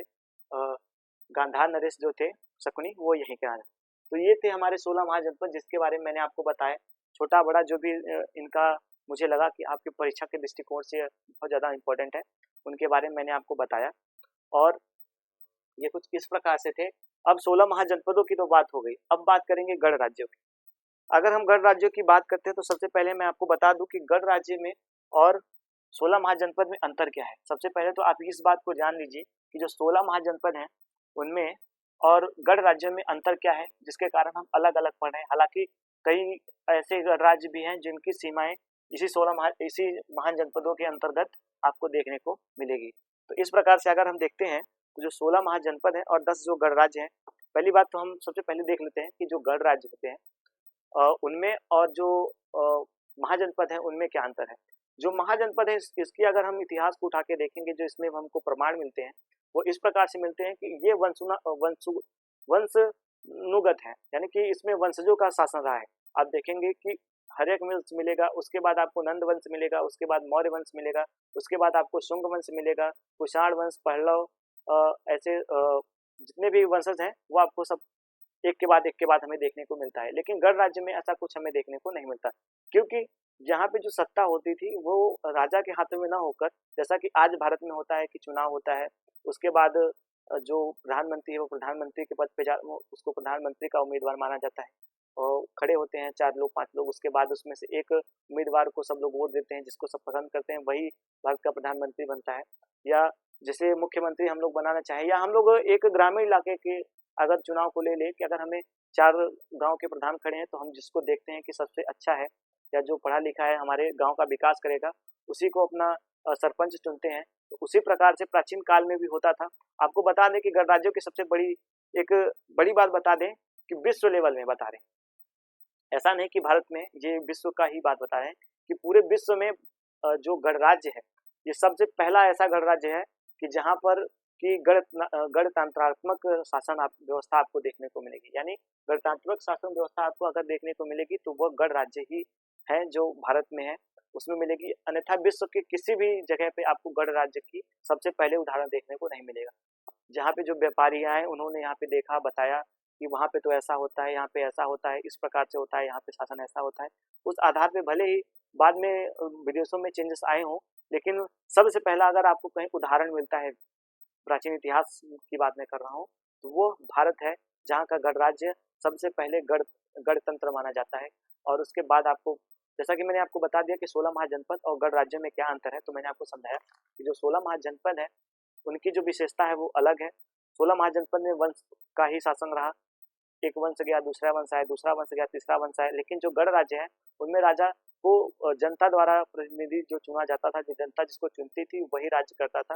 गणराज्य का मतलब ये नहीं था कि सभी राजा हुआ करते थे। गणराज्य का मतलब ये था कि अगर राजा को कोई भी निर्णय लेना होता था तो वो जनता से पहले पूछ लिया करता था, उसके बाद वो निर्णय लेता था। तो ये थी हमारे गणराज्य की जो परिभाषा थी वो मैंने आपको दी। तो ये गणराज्य और इन राज्यों के अंतर जो बीच में अंतर था वो मैंने आपको समझाया। तो चलिए उम्मीद करते हैं आपको समझ आया होगा। और मैं बता दूं कि जो गणराज्यों की हमें उल्लेख देखने को मिला, यानी जो हमें प्रमाण मिलता है वो अभी बौद्ध ग्रंथ के अनुसार ही देखने को हमें मिलता है। तो यहाँ पे मैं लिख देता हूँ, जो प्रमाण मिलते हैं आपको ध्यान में रखना है, प्रमाण वो बौद्ध ग्रंथ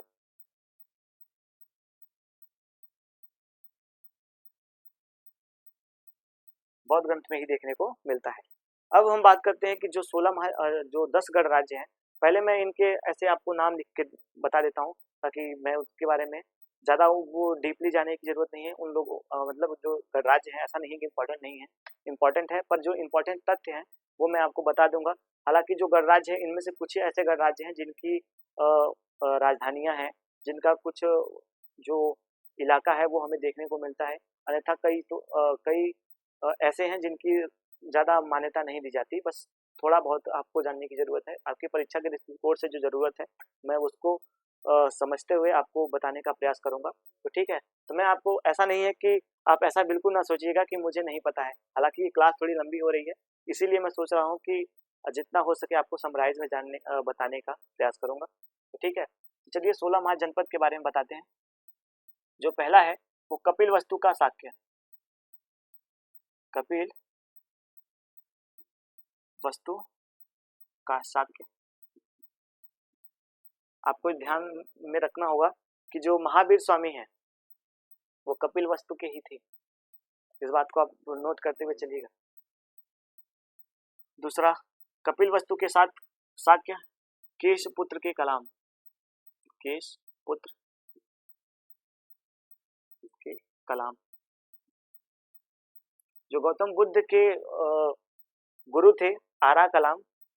आपको एक बात इसमें नोट कर लेनी चाहिए तुरंत ही कि जो गौतम बुद्ध के गुरु थे आरा कलाम, वह थे उन्होंने ही मतलब वो केशपुत्र के कलाम से ही बिलोंग करते थे, यानी वो वहीं के निवासी थे, जिन्होंने गौतम बुद्ध को पहली बार गुरु दक्षिणा दी, जिनको गौतम बुद्ध अपना गुरु मानते हैं। अगर आप देखेंगे कि गौतम बुद्ध का कोई गुरु है तो आरा कलाम है, और वो कलाम इसी केशपुत्र में ही निवास किया करते थे। तो ये रहे।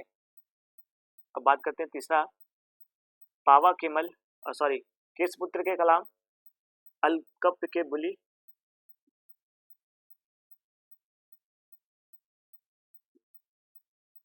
के बुली,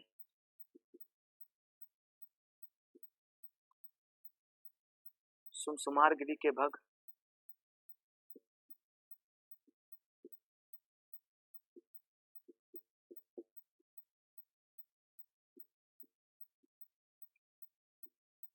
के भग, पिपली वन के मोरी,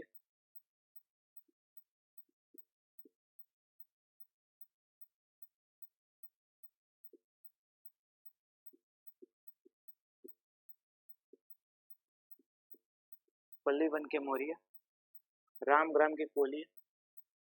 जो छठे हैं वो राम ग्राम के कोलिया, राम राम भगवान और गांव के कोलिया,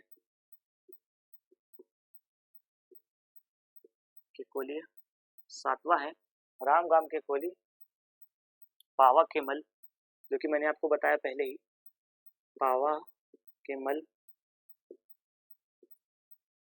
आठवां कुशीनारा के मल,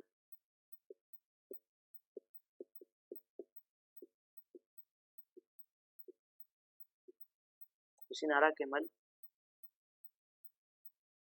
मिथिला के विदेह, दिख रहा है, ज्यादा नीचे तो नहीं हो रहा, हाँ, मिथिला के विदेह, मिथिला के विदेह। वैशाली के लिच्छवी, जैसा कि मैंने बताया कि सबसे ज्यादा अगर कोई ताकतवर आपको देखने को मिलेगा तो यही दो गणराज्य हैं, जिनको झुकाने के लिए काफी पापड़ बेलने पड़े थे सब अजातशत्रु को। तो मैं आपको बताऊंगा, जब अजातशत्रु को पढ़ाऊंगा तब मैं आपको बताऊंगा उनके बारे में, कि वैशाली के लिच्छवी, वैशाली के लिच्छवी,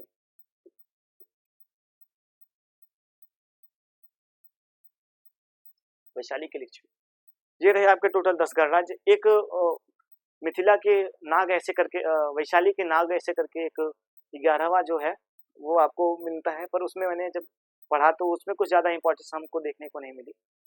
कहा जाता है कि 11 गणराज्य हैं, कि वैशाली एक नाग करके हैं, वैशाली के नाग ऐसा करके, लिच्छवी के नाग, सॉरी लिच्छवी के नाग करके एक है, पर उनका ज्यादा इंपॉर्टेंस नहीं है। आपको कहीं भी देखेंगे तो आपको 11वां देखने को नहीं मिलता, क्योंकि उसमें बहुत ज्यादा विशेषता नहीं देखने को हमको मिलती है। तो वो रहे। तो ये रहे हमारे 16 महाजनपद के बाद जो 10 गणराज्य हैं, वे उनके बारे में है। मैं एक के बाद एक आपको समझाता हुआ चलता हूँ।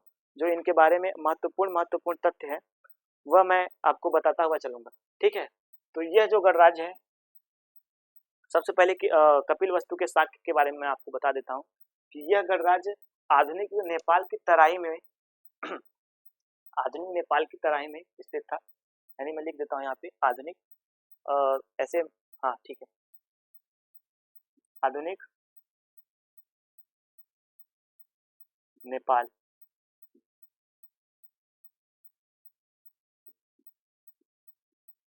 के तराई में स्थित था।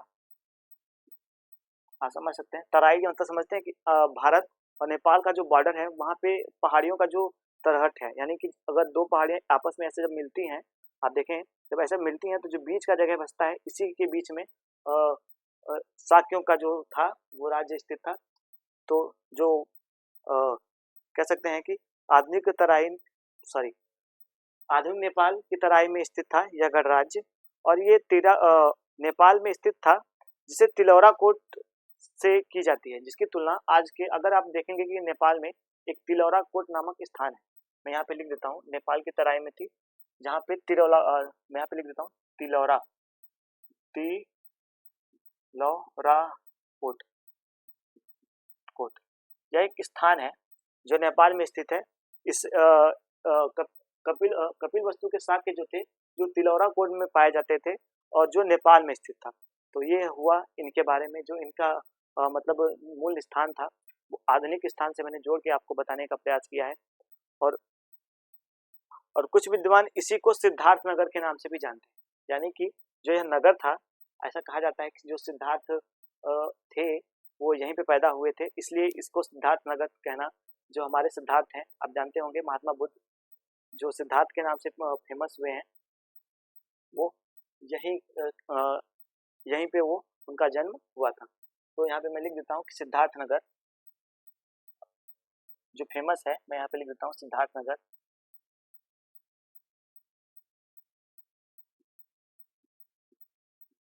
सिद्धार्थ नगर, इस बात को आप नोट करिएगा कि जो कपिलवस्तु के शाक्य हैं वह आधुनिक नेपाल के तराई जो क्षेत्र है वहाँ पे है, और एक वहाँ का जगह है जिसका नाम है तिलौरा कोट, वहाँ पे स्थित है। इसे कुछ विद्वान सिद्धार्थ नगर के नाम से भी संबोधित करते हैं या कहने का प्रयास करते हैं कि ये सिद्धार्थ नगर है, ठीक है। और जो सुमसुमार गिरी के भग्ग हैं, सबसे पहले मैं आपको बता दूं, ये चौथे वाले हैं सुमसुमार गिरी के भग्ग, ये हमारे आधुनिक मिर्जापुर, यानी अगर आप मिर्जापुर कभी गए होंगे तो वहाँ पे जानते होंगे कि एक चुनार नामक स्थान है, जहाँ जो कि प्राचीन भारत में आप देखेंगे कि जो अशोक का शिलालेख है या जो शिलाएं बनी हुई हैं, जो उनकी शिलाएं बनी हुई हैं, जो कुछ भी बना हुआ है वो एकाश्म पत्थर का जो बना हुआ है, वो सारा का सारा यही अपने कुछ जो अमरावती के पहाड़ियों से लिया गया है, कुछ मथुरा की पहाड़ियों से लिया गया है, मथुरा कला चित्रों की पहाड़ियों से मतलब लिया गया है वो बुद्ध की मूर्ति को बनाने के लिए। और जो कह सकते हैं कि जो एकाश्म पत्थर है जिससे कि पूरा स्तंभ तैयार किया गया है अशोक का, वो यहीं से लिया गया सुमसुमार गिरी से, यानी सुमसुमार गिरी के भग्ग जो थे वो आधुनिक चुनार के इलाके में थे, यानी जो मिर्जापुर का इलाका है, चुनार जिला है, वहाँ मिर्जापुर जिला का एक छोटा मतलब इलाका समझ लीजिए जिसका नाम है चुनार, वो वहीं पे रहा करते थे, यानी वो सारे के सारे वहीं पे थे। और जो वो प्राचीन काल में मूर्तियों के लिए और पत्थरों के लिए काफी फेमस हुआ करता था। तो मैं आपको इसके बारे में बता देता हूँ।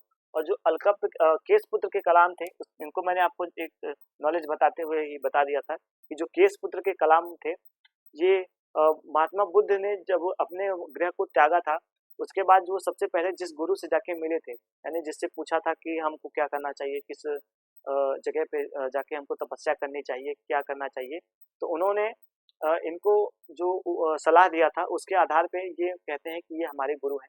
अब गुरु मानने को तो कोई किसी को भी मान सकता है, तो ये महात्मा बुद्ध इनको अपना गुरु मानते थे। और वो यही यही केशपुत्र के कलाम, वो आरा कलाम, आपको लिख दे रहा हूँ, आरा आरा कलाम, जो महात्मा बुद्ध के गुरु थे उनका नाम था आरांग कलाम।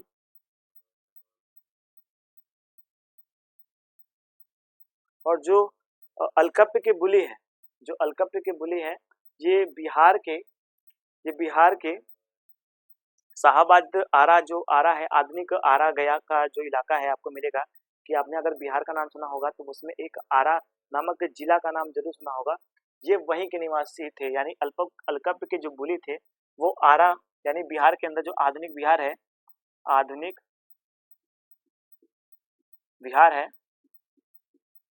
बिहार है वहां पे एक आरा जिला है, मुजफ्फरपुर में, मुजफ्फरपुर फरपुर पुर, यह वहीं पे थे अलकप्प के बुली। अब रामग्राम की कोलिये देख लेते हैं। जो पिपल्ली वन के मौर्य देखते हैं, आप देखेंगे कि अगर आप जब मौर्यों को पढ़ेंगे तो इनके ऊपर एक भारी डिबेट इस बात का होता है कि मौर्य शूद्र थे कि मौर्य ब्राह्मण थे कि मौर्य वैश्य थे कि मौर्य क्षत्रिय थे। इसमें आप देखेंगे कि जो मौर्य शब्द है, यहाँ पे आप देखेंगे कि जो मौर्य शब्द है, इसके ऊपर काफी डिबेट होता है कि जो ये मौर्य पिपल्ली वन के मौर्य है, यहीं से मौर्य नामक जो शब्द है वो यहीं से लिया गया है, इसलिए जो चंद्रगुप्त मौर्य है वो यहीं के निवासी है। हालांकि ऐसा नहीं है, जब इसकी पुष्टिकरण की जाती है तो मैं आपको बताऊंगा। एक ये डिबेट का विषय है, अगर आप जब मैं डिबेट का क्लास स्टार्ट करूंगा तो आपको जरूर जरूर उसमें बताऊंगा कि जो डिबेट है वो किस प्रकार सा है, किसमें उसमें क्या कुछ समझने का जो तथ्य है वो आपको देखने को मिलेगा। तो उस प्रकार से आपको देखते हुए चलेंगे। और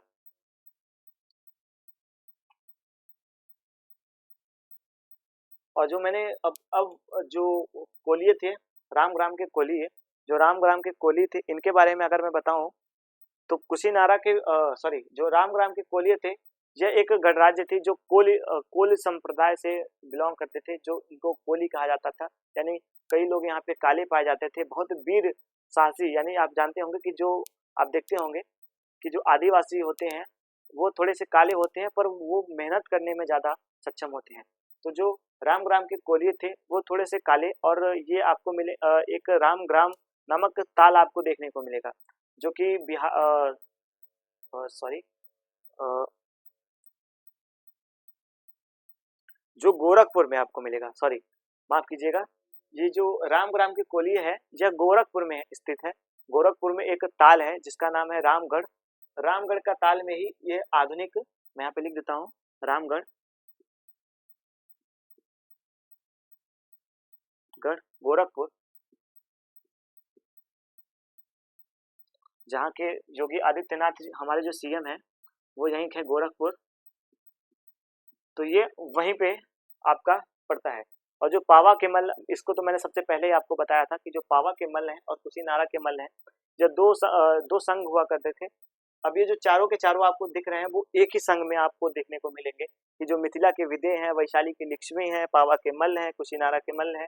ये जो आपको चारों दिख रहे हैं सेंटेंस, ये लगभग आपको देखेंगे कि एक ही डिफिनेशन में आपको देखने को मिलेंगे, और लगभग इनकी जो बातें हैं वो एक समान है। आपको कुछ ना ज़्यादा ना कुछ कम देखने को इसमें मिलेगा। तो ये है पावा के मल्ल जो है। यहीं पे आपको मैंने बताया कि महात्मा महावीर स्वामी जो थे, जैन धर्म के प्रवर्तक थे, वो उनका जो महापरिनिर्वाण यानी जो उनको मृत्यु की प्राप्ति हुई थी वो इसी स्थान पे हुई थी। और जो महात्मा बुद्ध हैं, जो महात्मा बुद्ध हमारे हैं, बुद्ध बुद्ध धर्म के प्रवर्तक हैं, जो संस्थापक माने जाते हैं, उनका जो महापरिनिर्वाण हुआ था वो कुशीनगर में हुआ था। और वैशाली के लिच्छवी और मिथिला के विदेह जो है, यह गणराज्य आपको बता दें कि भारत विश्व में सबसे जो प्रथम गणराज्य, मैंने आपको बताया कि आपको कहीं भी उनकी जानकारी जो मिलती है वह यहीं पे मिलती है। आपको वैशाली की लिच्छवी जो है, ये यही है कि जो विश्व के सबसे पहले गणराज्य के रूप में उभर कर सामने आए। और यही एक ऐसे हैं जो डेमोक्रेसी जो इसको कहा जाता है वो इन्हीं में हमको देखने को मिलती है। यानी गणतंत्र जो राज्य था वो इन्हीं के अंतर्गत हमको देखने को मिलती है। तो ये रहा मेरा 16 महाजनपद और 10 गणराज्यों की जो हम विशेषता थी, जो बातें थी, कुछ तथ्य थे जो मैंने 10 गणराज्य में छोड़ दिए, ताकि आपको ये जो ज़्यादा लंबा सिलेबस हो रहा था तो इसके लिए मैंने इसमें जो शॉर्ट थे जो आपको समझने के दृष्टिकोण से इम्पोर्टेंट थे वो मैंने आपको बता दिए।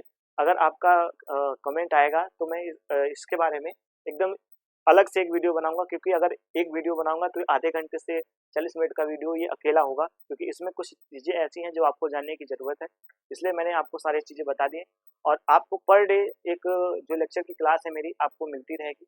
पर डे आपको एक किताब एक जो लेक्चर है वो आपको मिलता रहेगा। तो इसी प्रकार से जो मेरी पढ़ने की और पढ़ाने की जो सारणी है वो इसी प्रकार से आपकी चलती रहेगी। और जैसा कि मैंने आपको पहले बताया कि अगर मेरा वीडियो आपको पसंद आए, मेरा लेक्चर आपको पसंद है, अगर मेरी पढ़ाई में आपको लगे कि आपको कुछ भी इसमें सीखने को मिल रहा है, अगर 10% भी सीखने को मिल रहा है, तो ऐसी कुछ बातें मैं आपको बताऊंगा जो मुश्किल से आपको कई किताबें खंगालने के बाद आपको प्राप्त होंगी, वो मैं आपको इस लेक्चर में देने का प्रयास करता हूँ। तो ये मैंने आपको आज 10 गणराज्य और 16 महाजनपद के बारे में बताया, इनकी विशेषता बताई, इनकी जो थी वो सारे कुछ बताए। अब कल जो हमारा क्लास होगा वो वंशजों के ऊपर होगा, यानी हर्यक वंश से स्टार्ट होगा।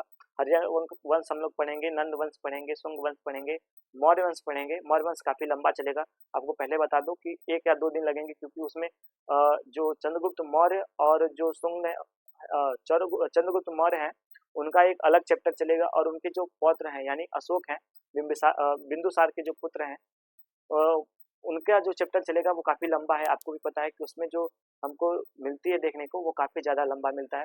तो उसके अनुसार हम कल का जो क्लास होगा वो वंशजों के ऊपर होगा। तो अब इसी बात पे मैं अपने इस क्लास को यहीं पे समाप्त करता हूँ, और आगे का क्लास कल करेंगे। तो देखने के लिए धन्यवाद। ठीक है, चलते हैं।